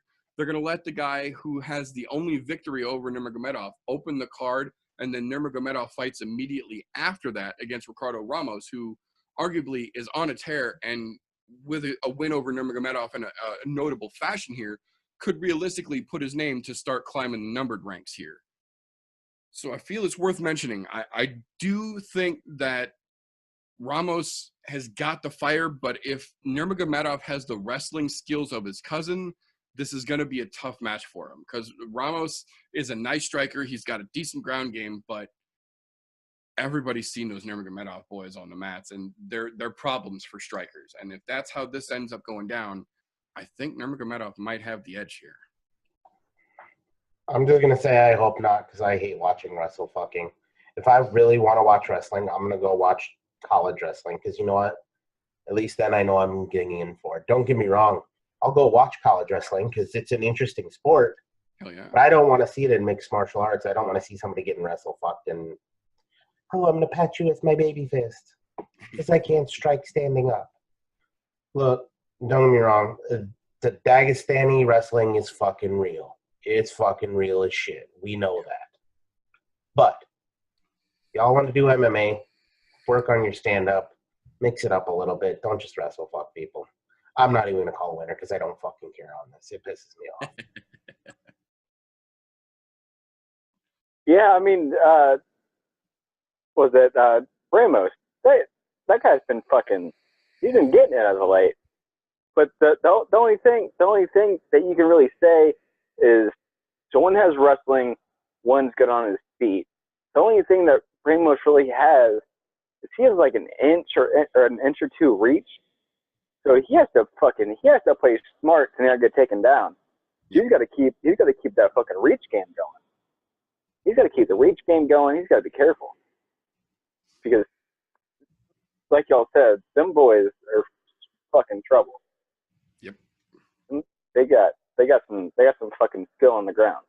So he's got to be careful. He's got to be fucking good on stepping out takedown. He's got to be on his toes. Absolutely. So the next one that I want to talk about real quick, and this, I'm kind of an asshole like this. This really doesn't have too much to pertain with the actual fight itself, but I have to mention Junior Baby Albini versus, okay, now hang on. This one is a hell of a fucking name. Jairzinho Rosenstrick. And I'm sure that's not right, but holy hell, that's a hell of a name. So the second guy, I have no idea who the fuck he is. I could not find any good footage, any good reporting, any stats. He doesn't even have a fucking picture on the UFC roster page. He's literally one of those grayed out, like, you haven't unlocked this character yet mode pictures for his fucking profile in the fight. That's how fucking little this guy has known about him. But the reason I want to talk about this is because Albini, Junior Baby Albini, might be the worst fucking nickname for an MMA fighter you could possibly fucking have. And then if you look at his fucking profile, he wears all white shorts that bubble up, so he looks like he's wearing a fucking diaper. On top of that, between his fucking derp face that he just can't seem to get rid of, and his overly rotund dad bod that he steps in the ring proudly with, he immediately and instantly, every fucking time I see him, reminds me of the old Baby Huey cartoons. He's a wobble in a diaper. And what makes it worse is the fucking guy is 1-2 in the UFC. His one win was over a fucking way out of his sorts Ben Rothwell. And he's lost 2 in a row in arguably horrible fashion, but they keep fucking putting this guy on cards. Oh, I don't fucking get it. I get it. I get it. It's because they want to see him in that fucking Speedo again. It's so ridiculous. Like, it's his fucking profile picture because that's what he wears every time they let him. It's an all white set of shorts that are too fucking poofy. Well, look at what he's fought in. Look at his fight attire when he goes in. It's a fucking Speedo.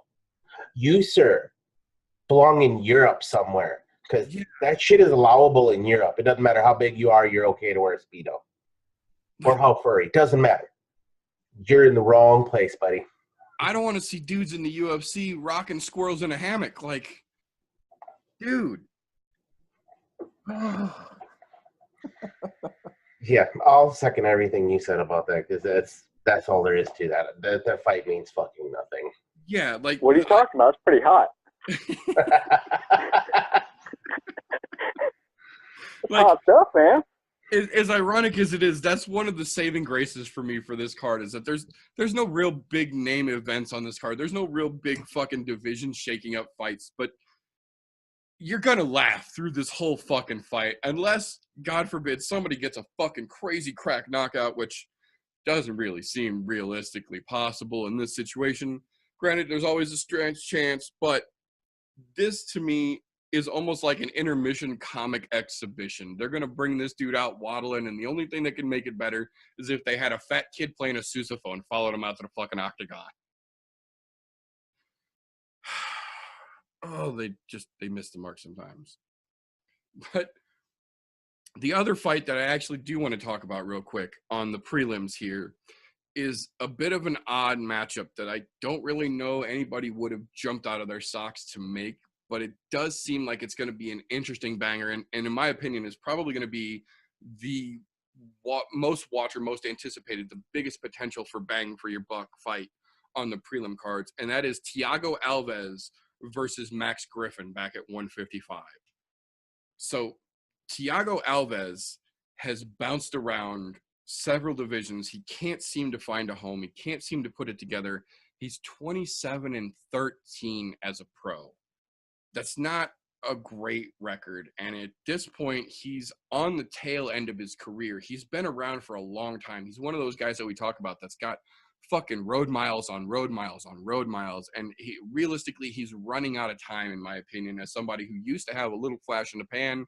And it's kind of turned to a dull sizzle at this point, really. He's on a 2-fight losing streak, and nothing really stands out as encouraging to make me think that this is going to be the one that he turns it all around in, especially in a guy against Max Griffin, who, to be fair, lost his fucking UFC debut to Colby Covington and has since went 2-3 in the UFC, 14-5 total record. Not that Max is a world breaker or that he's, the hottest shit coming, but Max lost his debut to Colby and hasn't, really been the same fighter since. You can see him slowly starting to evolve. He's starting to put it together a little better. He hit a rough patch, but he's definitely getting there. As opposed to Alves, who has fucking been around for so long and has been in so many fucking wars, and he seems like one of those guys to me that, win or lose, realistically, he has to start looking at it being time to start hanging it up real soon. He can't seem to find a home in a division. He can't seem to find the momentum to keep any kind of win streak together here. He's on a 2-fight loss streak.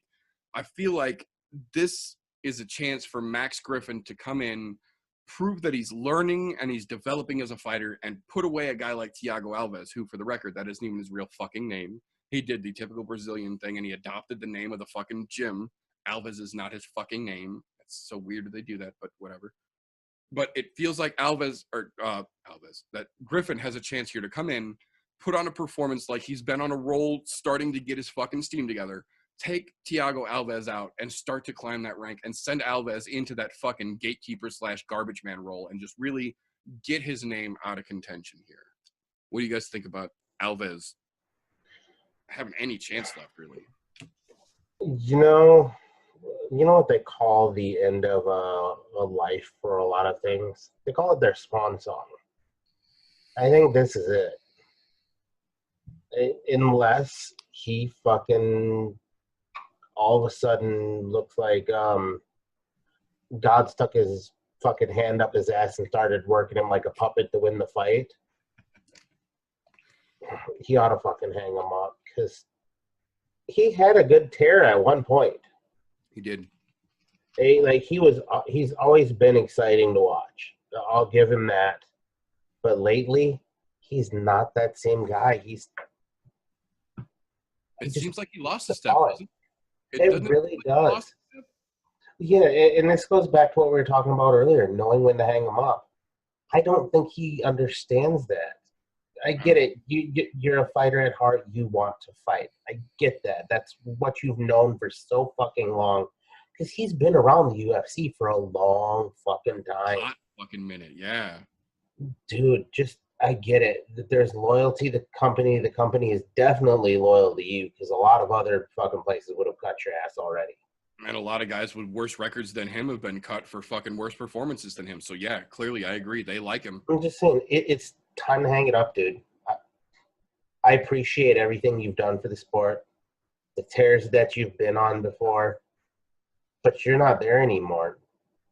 You're not that same fighter. It's time to call it, dude. Win, lose, or draw this fight, dude. Lay him down in the middle of the fucking octagon when you're done. Take him off and set him there. Call it a day. We thank you for your service and the entertainment you have provided and the warrior that you've been. But you're done, dude. I'm sorry. You ain't winning this fight. Yep. Yeah, I don't see Alves coming out on top on this. I mean, one thing that U-Meter said, they actually have the last 3 fights identical. Loss, win, loss. Identical on both of them. So either come in and prove yourself that you're a good fighter, or, especially for Alves, because he's getting up there a road mile. He's been beaten down and brought back up and beaten back down to shit again. I mean, you can only do that so many times, and I think this is it. He's done great things for the sport, but I mean that Maxie is Max. I can't call him a young buck, but he's newer to the sport. He's got a head of steam. Yeah, he feels like he has a head of steam, but he still has a lot going for him. Yeah, and especially if he can get a W like this. I mean, the kid's got reach. He's got that fire in him still. He's still got that fire. I mean, he still has something to prove for himself. He still has something to prove for his camp, for who supports him. So, I mean, he needs to step up to the plate and knock the shit the fuck out. He needs to do something with himself. I agree. So, that brings us to the main card. I'm going to try and run down these fairly quickly here because there's really not a whole lot to talk about, but the fights themselves do bear mentioning to the folks who haven't learned what the card is just quite yet here. So the first one that I want to talk about for just a second, because this young man deserves a little bit of fucking highlight in my opinion. It is the opening fight. It is Jonny Walker, great fucking name, versus Justin Ledet. Now, to his credit, Ledet is 3-1 in the UFC. He's made his debut. He's starting to get a little fight behind him, little steam, little momentum going. The problem is he's 3-1. He's 3-1 against fucking nobodies. None of the people he has beat have any kind of recognizable name. They're not going to do anything for the fucking needle moving as far as your fanship goes. On the other hand, Jonny Walker just made his fucking debut in the UFC against one of my personal favorite underdogs, Khalil Roundtree Jr. Now, I've been a fan of Roundtree Jr. since he was on The Ultimate Fighter. That dude is a bad motherfucker. He just has had a bad shake after a bad shake. He was just starting to get a little momentum behind himself going, and then he met Jonny Walker.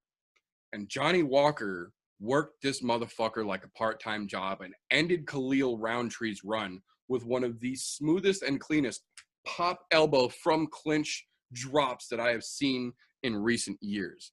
And he walked him across the octagon doing it. He had Roundtree hurt. He had him in trouble. He tight clinched the back of the neck, and he marched him forward across the whole octagon until he had him up to the cage on the other side. And when you saw Roundtree's shoulder hit the fence and kind of turn his body a little bit, Walker followed it up with a fucking beautiful Matt Brown-esque elbow that just put Roundtree down and out, and he laid him to the ground and walked away.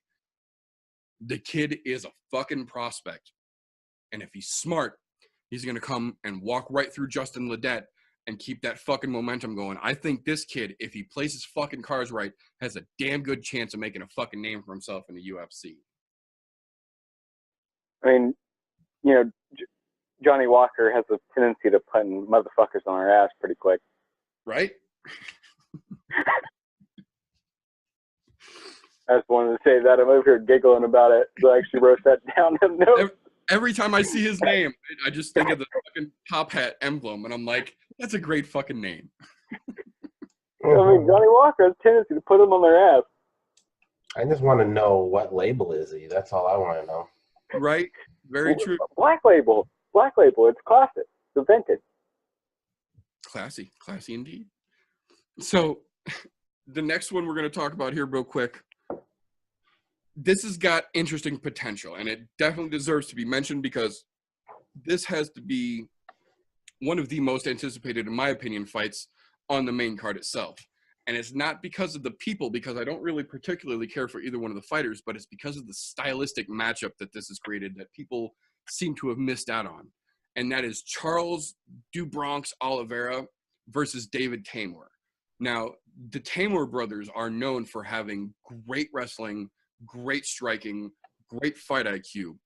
On the other hand, Charles Bronx Oliveira currently holds the record for the most submissions in UFC history, which he has added to 3 fights in a row consecutively. He is the Cowboy Cerrone of submissions in the UFC. Not only is he holding that record, but he's pushing it every fucking fight to a level that people are going to have a real hard time catching up to. And it's not that I particularly care for either one of these guys. I'm not really a huge fan of either one of them, but I respect styles and I respect ability. And both of these guys have a very, very strong style and a very strong ability of their own. And I think stylistically, this matchup is going to make for some interesting fight watching. It will. One, look at submissions. His submissions, Brazilian Jiu-Jitsu is fucking phenomenal. Obviously, otherwise he would not be finishing people the way he is. Yeah. Now, on the other side of this, fucking wrestling's fantastic there. Now, this is classic wrestling versus jiu-jitsu when it comes to MMA. You see this a lot. How I don't know that David is going to have enough wrestling prowess to hold off to jiu-jitsu attack of Oliveira. The reason for this being, a lot of times you watch those, if you have a really strong grappler in the jiu-jitsu side of the house versus a really strong wrestling grappler, a lot of time that wrestling can nullify the jiu-jitsu. But I do not think that that's going to be the case this time. Because I don't think it, don't get me wrong, you're a strong wrestler, but you're not a great wrestler. Right. Case in point, Ben Askren's. You are no Ben Askren's. I'm going to say that clean fucking outright. You're not a Khabib. You're not anybody of the Dagestani variety. So, you know, you're not going to hold a candle to his jiu-jitsu. I hate to say it, but jiu-jitsu wins this one. And it's not that I hate to say that. It's just that most of the time it goes the other route with wrestlers. I'm inclined to agree completely here. I'm like I said, I'm not really the biggest David Tamor fan, but I have been following the Tamor brothers' wrestling careers for a good little bit of time here because they are, like I said, I'll give props where props are due, whether I like it or not. And the Tamor brothers can wrestle their fucking asses off. They've also both got some decent striking.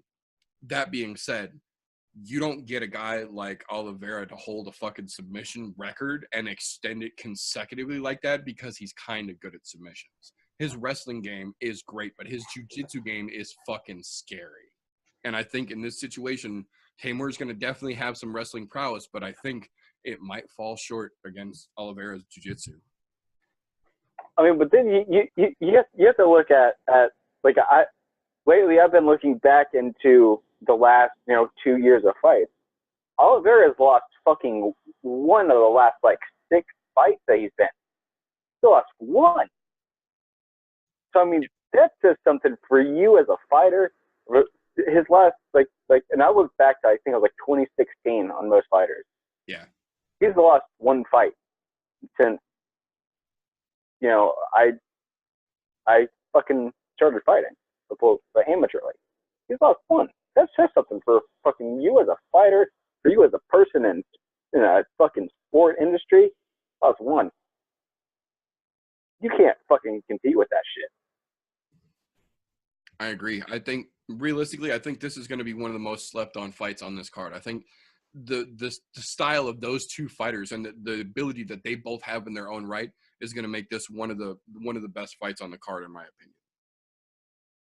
But jumping forward from there, here's another one that, you know, like I said, it's not really a big name fight. It's not really going to be a needle mover as far as the division goes. It's not going to really bump anybody's rankings up, but it's something that it's going to be another one of those, depending on how it plays out, on which version of the fighters, if you will, shows up from either corner.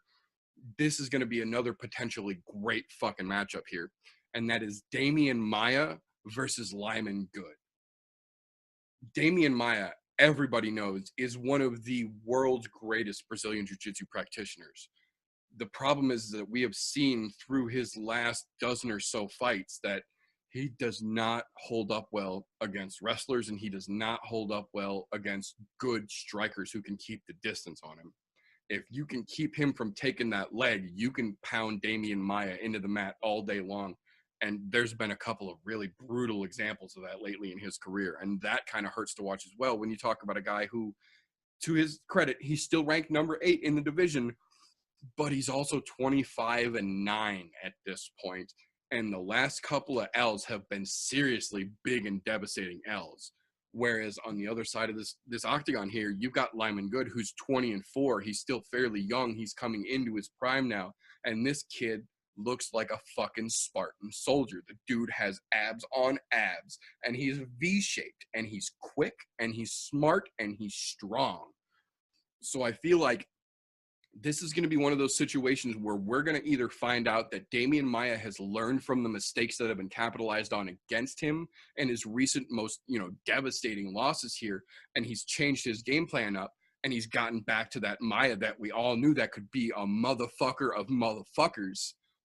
Or Lymangood is coming through to put a feather in his cap and take out a fucking legend here.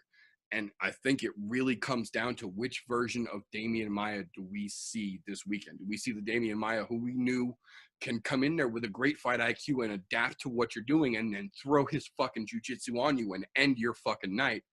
Or do we see the guy who just repeatedly shoots for fucking single legs and gets his face smashed in by a bigger guy in Lymangood who knows his striking and knows his range control and has seen that works against Maia? I'm inclined to go, as much as it hurts me to say, I have to go for Lymangood in this fight. I'm actually going to second your notion on this one, because as much as I know if Maia does get a hold of him, that's a game ender for him. But just watching his last 2 fights, he did this. He was the definition of insanity. He was doing the same thing over and over, expecting different results, and it wasn't fucking working. Hopefully, because I do like Demian Maia, I do enjoy watching him choke and armbar the shit out of people. But if he hasn't learned from those mistakes, he's going to have a really long night. The only other way that he can possibly win this fight, and this is because I look at Lymangood, because he is such a muscle-bound cocksucker, muscles eat a whole lot of oxygen. So unless he can take him deep waters to the 3rd round, like middle of the 3rd, and then get a hold of him, I don't foresee it working out well for him. Yeah, that's a very good point, too, is that Lyman is fucking ripped. And historically speaking, the guys that are super fucking muscle-bound like that don't always have the greatest cardio. They can't go into the deep waters like a guy like Maia, who we've seen. And it's not even – yeah, to be honest, it's a thing that has to do with the way your body works. Muscles eat more oxygen, period. Not to mention, you're also going to get the dump of all of those acids going back into the muscles after you've used them. That's just how your body's physical composition works. There's no other way around it. You can train for days, but when you're that big and muscle bound, you're still going to have cardio issues. And it's not that you might not be able to run 10 miles, because you can probably do it, but it's not the same when you're putting it into full motion in a fight situation. But to be honest, I still think he gets the W, because I'm pretty sure that Maia has not learned, because he used that same technique for so goddamn long.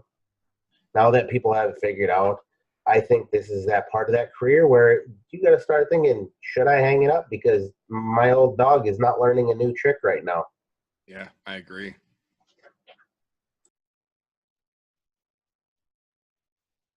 I mean, if I'm coming to this fight and I'm good, I'm looking at all the last few fights, how Maia's been broken down. I love Maia as a fighter, but I mean, I'm gonna pick apart exactly how he was broken down. And I'm gonna train those a little bit more. Then I have a backup plan if he's gotten his shit together and he's trained to work with that and kind of protect himself more, and not, as TJ said, and for lack of better word, be insane. But I'm gonna, like, if I'm Lymangood, I'm coming in, I'm picking them apart, I'm training that, and because 9 times out of 10, if a fighter has been picked apart the exact same way consecutively, most of them, they don't fucking catch on very fucking quick. Either them or their corner doesn't and their team doesn't. They don't catch on very fast. They're like, okay, this is how they're doing it. This is where you're getting fucked. You're not doing this. You need to do this. So I'm gonna use the last year of fights. I'm gonna fucking break this motherfucker down. Again, especially since he's a young kid coming into this, and he's got a head of steam on him. He's got something to fucking prove for himself. I wouldn't have a problem seeing Good fucking walk away with this one. I'd actually really enjoy seeing that. I agree, and it sucks because as a longtime MMA fan, Demian Maia is one of those guys that in the early days really started getting me into the aspect of wanting to learn more about jiu-jitsu, because you saw this little guy going up against all the fucking monsters and the dudes that you thought would just pound him in the ground like a fucking railroad spike. And back in the day, he was snapping arms and fucking breaking ankles like there was nobody's business. And he was doing it so fucking smoothly and effortlessly that you, for a good while there, really had to stop and wonder, like, how the fuck can you stop this guy? Because he could dodge the strikes and he could catch you on the counters and he would choke you the fuck out when you thought you were good. And then you've seen the last couple fights and he's really starting to hit that downward decline, and it's starting to snowball on him, I feel. And I think Lymangood's got his number here. So that brings us to a weird point. So the co-main event for this card originally was not going to be the co-main event for this card.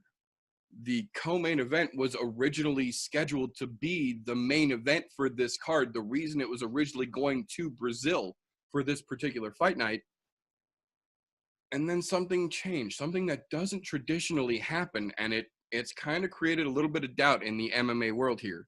What I'm talking about is Jose Aldo back at 145 against Renato Moicano. So for one thing here, I'm not really sure why Aldo is going back to 145 after Max very clearly and dominantly proved that he's never going back to the top of that heap. On top of that, Aldo looked pretty fucking good at 155. Legitimately, he looked pretty fucking good at 155. And then you take into consideration that Max showed Aldo he's not at the top of the heap. T-City has recognized or established that he is number 2 in that division. And then the guy who Aldo is fighting here, Renato Moicano, was the backup for both Max Holloway and T-City in their match. He is the number 3 145 guy. He's the next top of that stack that Aldo has been kicked clear off of. The weird thing about this is that it was going to be main event Aldo versus Moicano, Aldo specifically went to Dana White and asked for this to be bumped to the co-main and taken off of the main event because he didn't want a 5-round match. He only wanted a 3-round fight. That throws all kinds of weird red flags up for me as a fan and as somebody who's been watching the moves that Aldo's been making lately. As a guy who was doing decent at 155, granted, he wasn't ready to go face Khabib and try and take that belt away yet, but he was building steam at 155 and showing, at least to me, that he had way more potential to hang at 155 than he did at 145, down where the killers are really getting serious. And then for him to just come back down to 145 and not only come back down, but then go up against arguably the gatekeeper for the title shot and ask specifically for it to only be 3 instead of 5 when he could have had a main event. I kind of feel like this might be that moment where Aldo is getting ready to throw his gloves down in the center of the octagon, come win or lose here. And that being in Brazil, he didn't want to make it a 5-round fight because I really don't think that he could take Moicano in 5 rounds. And I think, at least from what I'm seeing here, that this is going to be potentially Aldo's last fight. That this might be where he's in Brazil, he's the co-main, so his name is still on the fucking banners and the posters and shit. But I feel like this is going to be the moment where we potentially see Aldo hang his gloves up. What do you guys think? I want to say something really, really quick. Since you said that, I'm kind of glad that I looked back at years past. He's won 2 fights since 2016. Both of them were in the 55ers. Yes, sir. So I strong believer in what you just said, that he is gonna, that this is it, especially if he's gonna make a fucking statement and say, take me off the main. If you're doing that, you're done. This is it for you. This is it. Who's done that? Who in the history, at least in the last decade that I can think of off the top of my head, who has asked publicly to be taken off of a main event to bring it to a 3-round instead of a 5-round where you're the main and you're the draw? You know, this is my thoughts on that. He might hang him up. I don't think he's ready. Not with as well as he looked at 155. I think very well the reason why he asked for this to be co-main event because of the weight cut for him. And moving back to that, look at how Max picked him apart. He took him into the deep water. When he got into the deep water, he slows way the fuck down compared to, like, he's quick as shit, but he slows way, way down in those deeper waters. Yeah, very true. So I think with this dropping back to 145 for this fight, that's going to take some out of your gas tank. Doesn't matter who you are, because that's an extra 10 pounds that you're cutting from the 155 that you just fought at the last 2 times.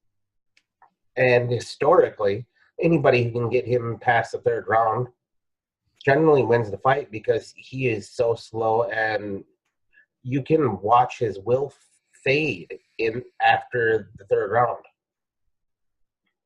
Look at let's say, for example, let's look at the first fight with Max Holloway. Second that 3rd round was over, you just watched him fucking just faded clean out. You watched the will to fight leave him. Partially because he was getting picked apart and the pace was getting steadily increased on him. He can't keep that pace anymore. Part of that, I think, has to do with his age. Part of that has to do with his war miles. Because look, everybody has, in my opinion, they have a hit clock, is what I like to call it. You can only get punched so many goddamn times. It doesn't matter who you are. Everybody has a certain clock where you're going to hit that one point and you're fucking done. He's getting to that point on his hit clock. There's a lot of, look at his younger fights, like all the way back to WEC. He's taken a lot of damage over the years. Granted, he's always overcome those up until he got KO'd by fucking McGregor and then torn apart by Max Holloway twice. Right.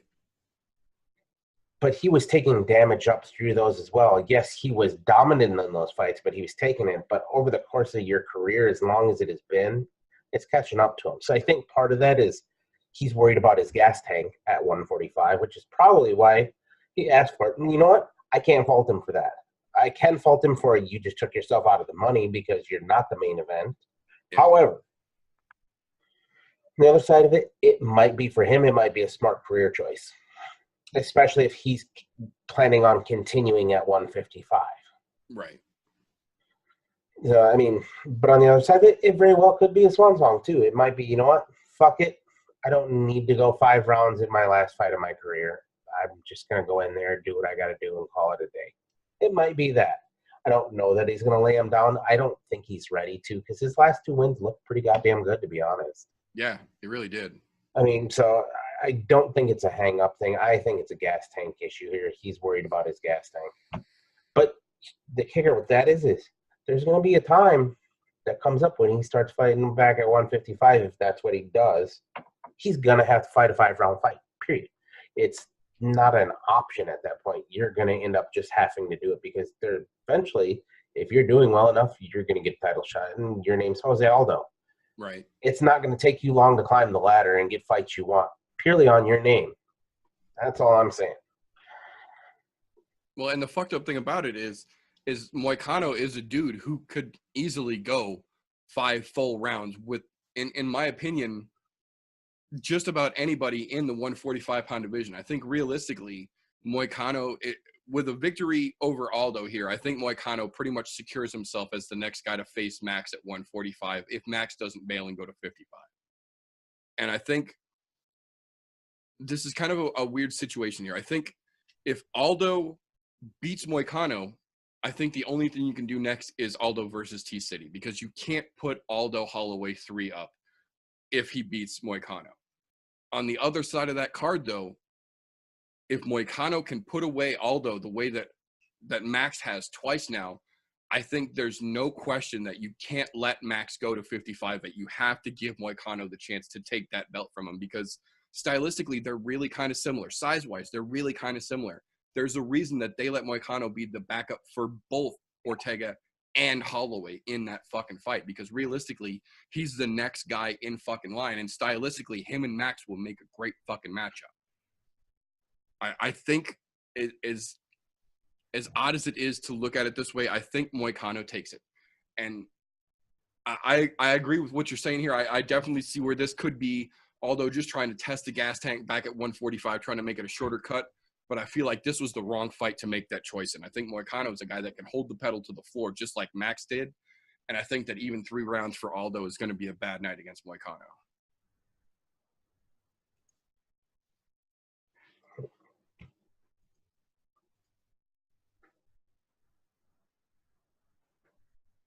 So with that being said,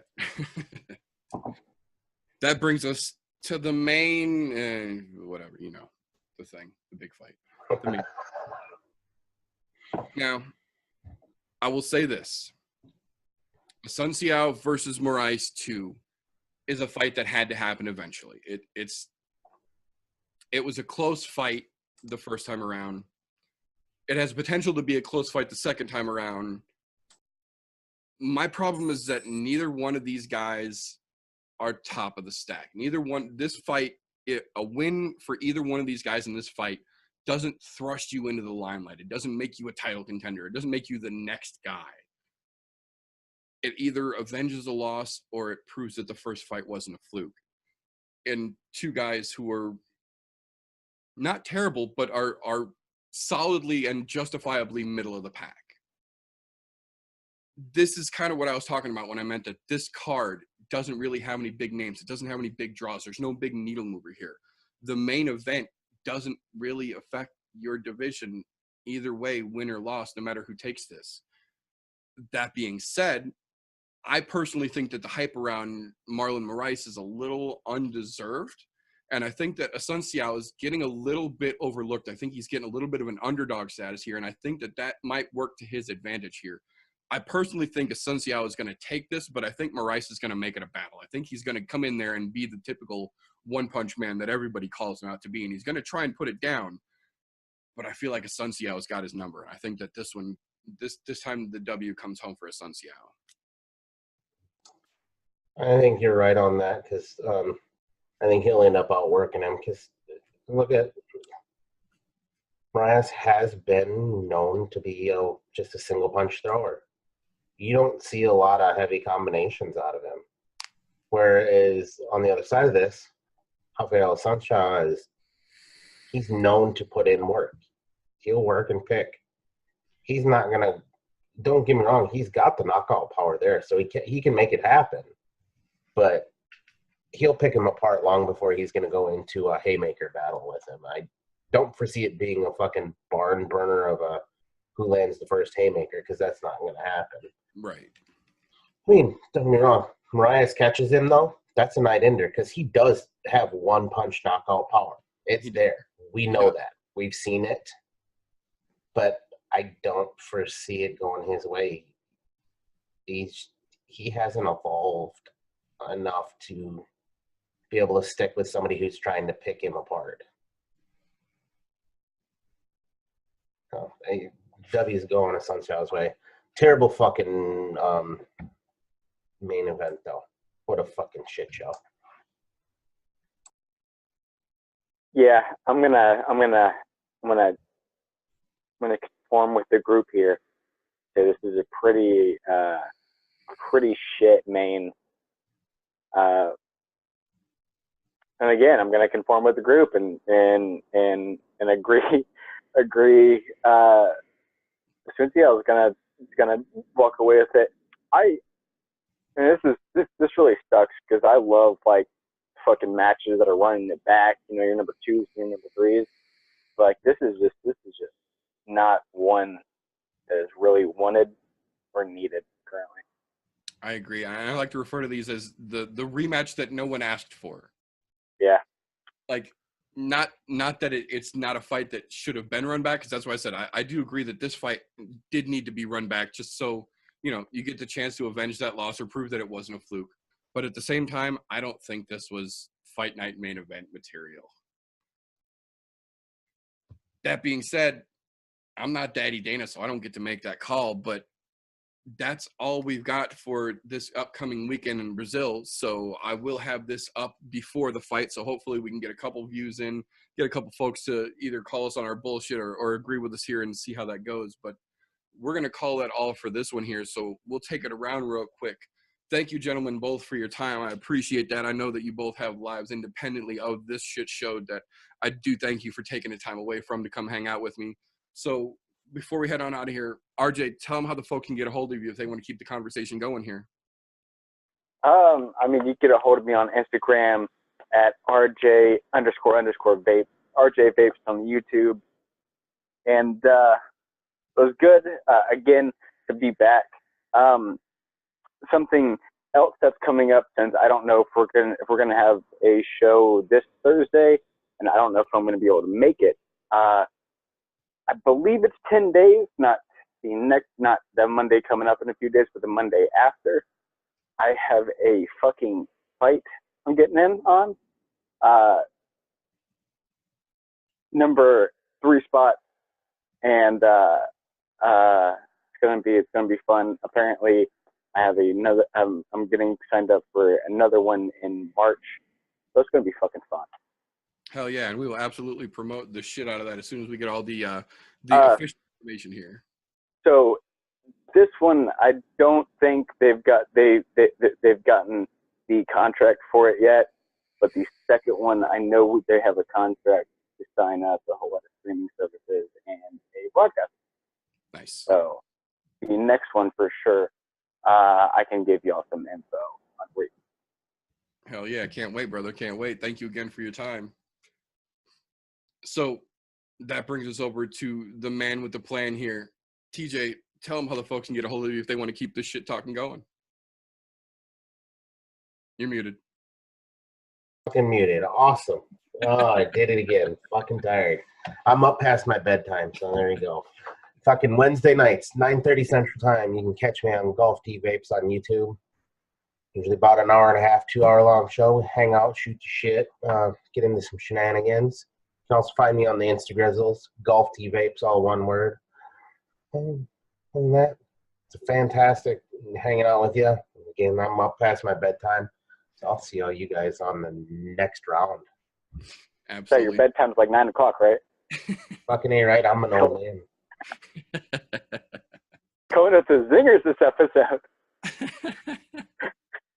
All right, so gentlemen, thank you both for your time. I appreciate both your inputs here. Your perspectives are always appreciated here. I love that you guys can definitely give me different points of view that I don't seem to think about here. And the fans always do appreciate having a little bit of perspective besides just my fucking mouth running. So we're going to wrap that up. We are going to call it all. This is all we've got for the UFC Fight Night Brazil card. Thank you again, everyone, for tuning in. If you liked the video, give it a thumbs up. If you think we're full of shit, give us a thumbs down. We earned it. But if we caught your attention, please give us a subscribe and maybe a follow so a friend can hear about this and we can help grow the show. But that's all we've got for now. So thank you again for tuning in to the I'm No Joe broadcast. Don't let ignorance stop you. You can root for anything. Have a good night, folks.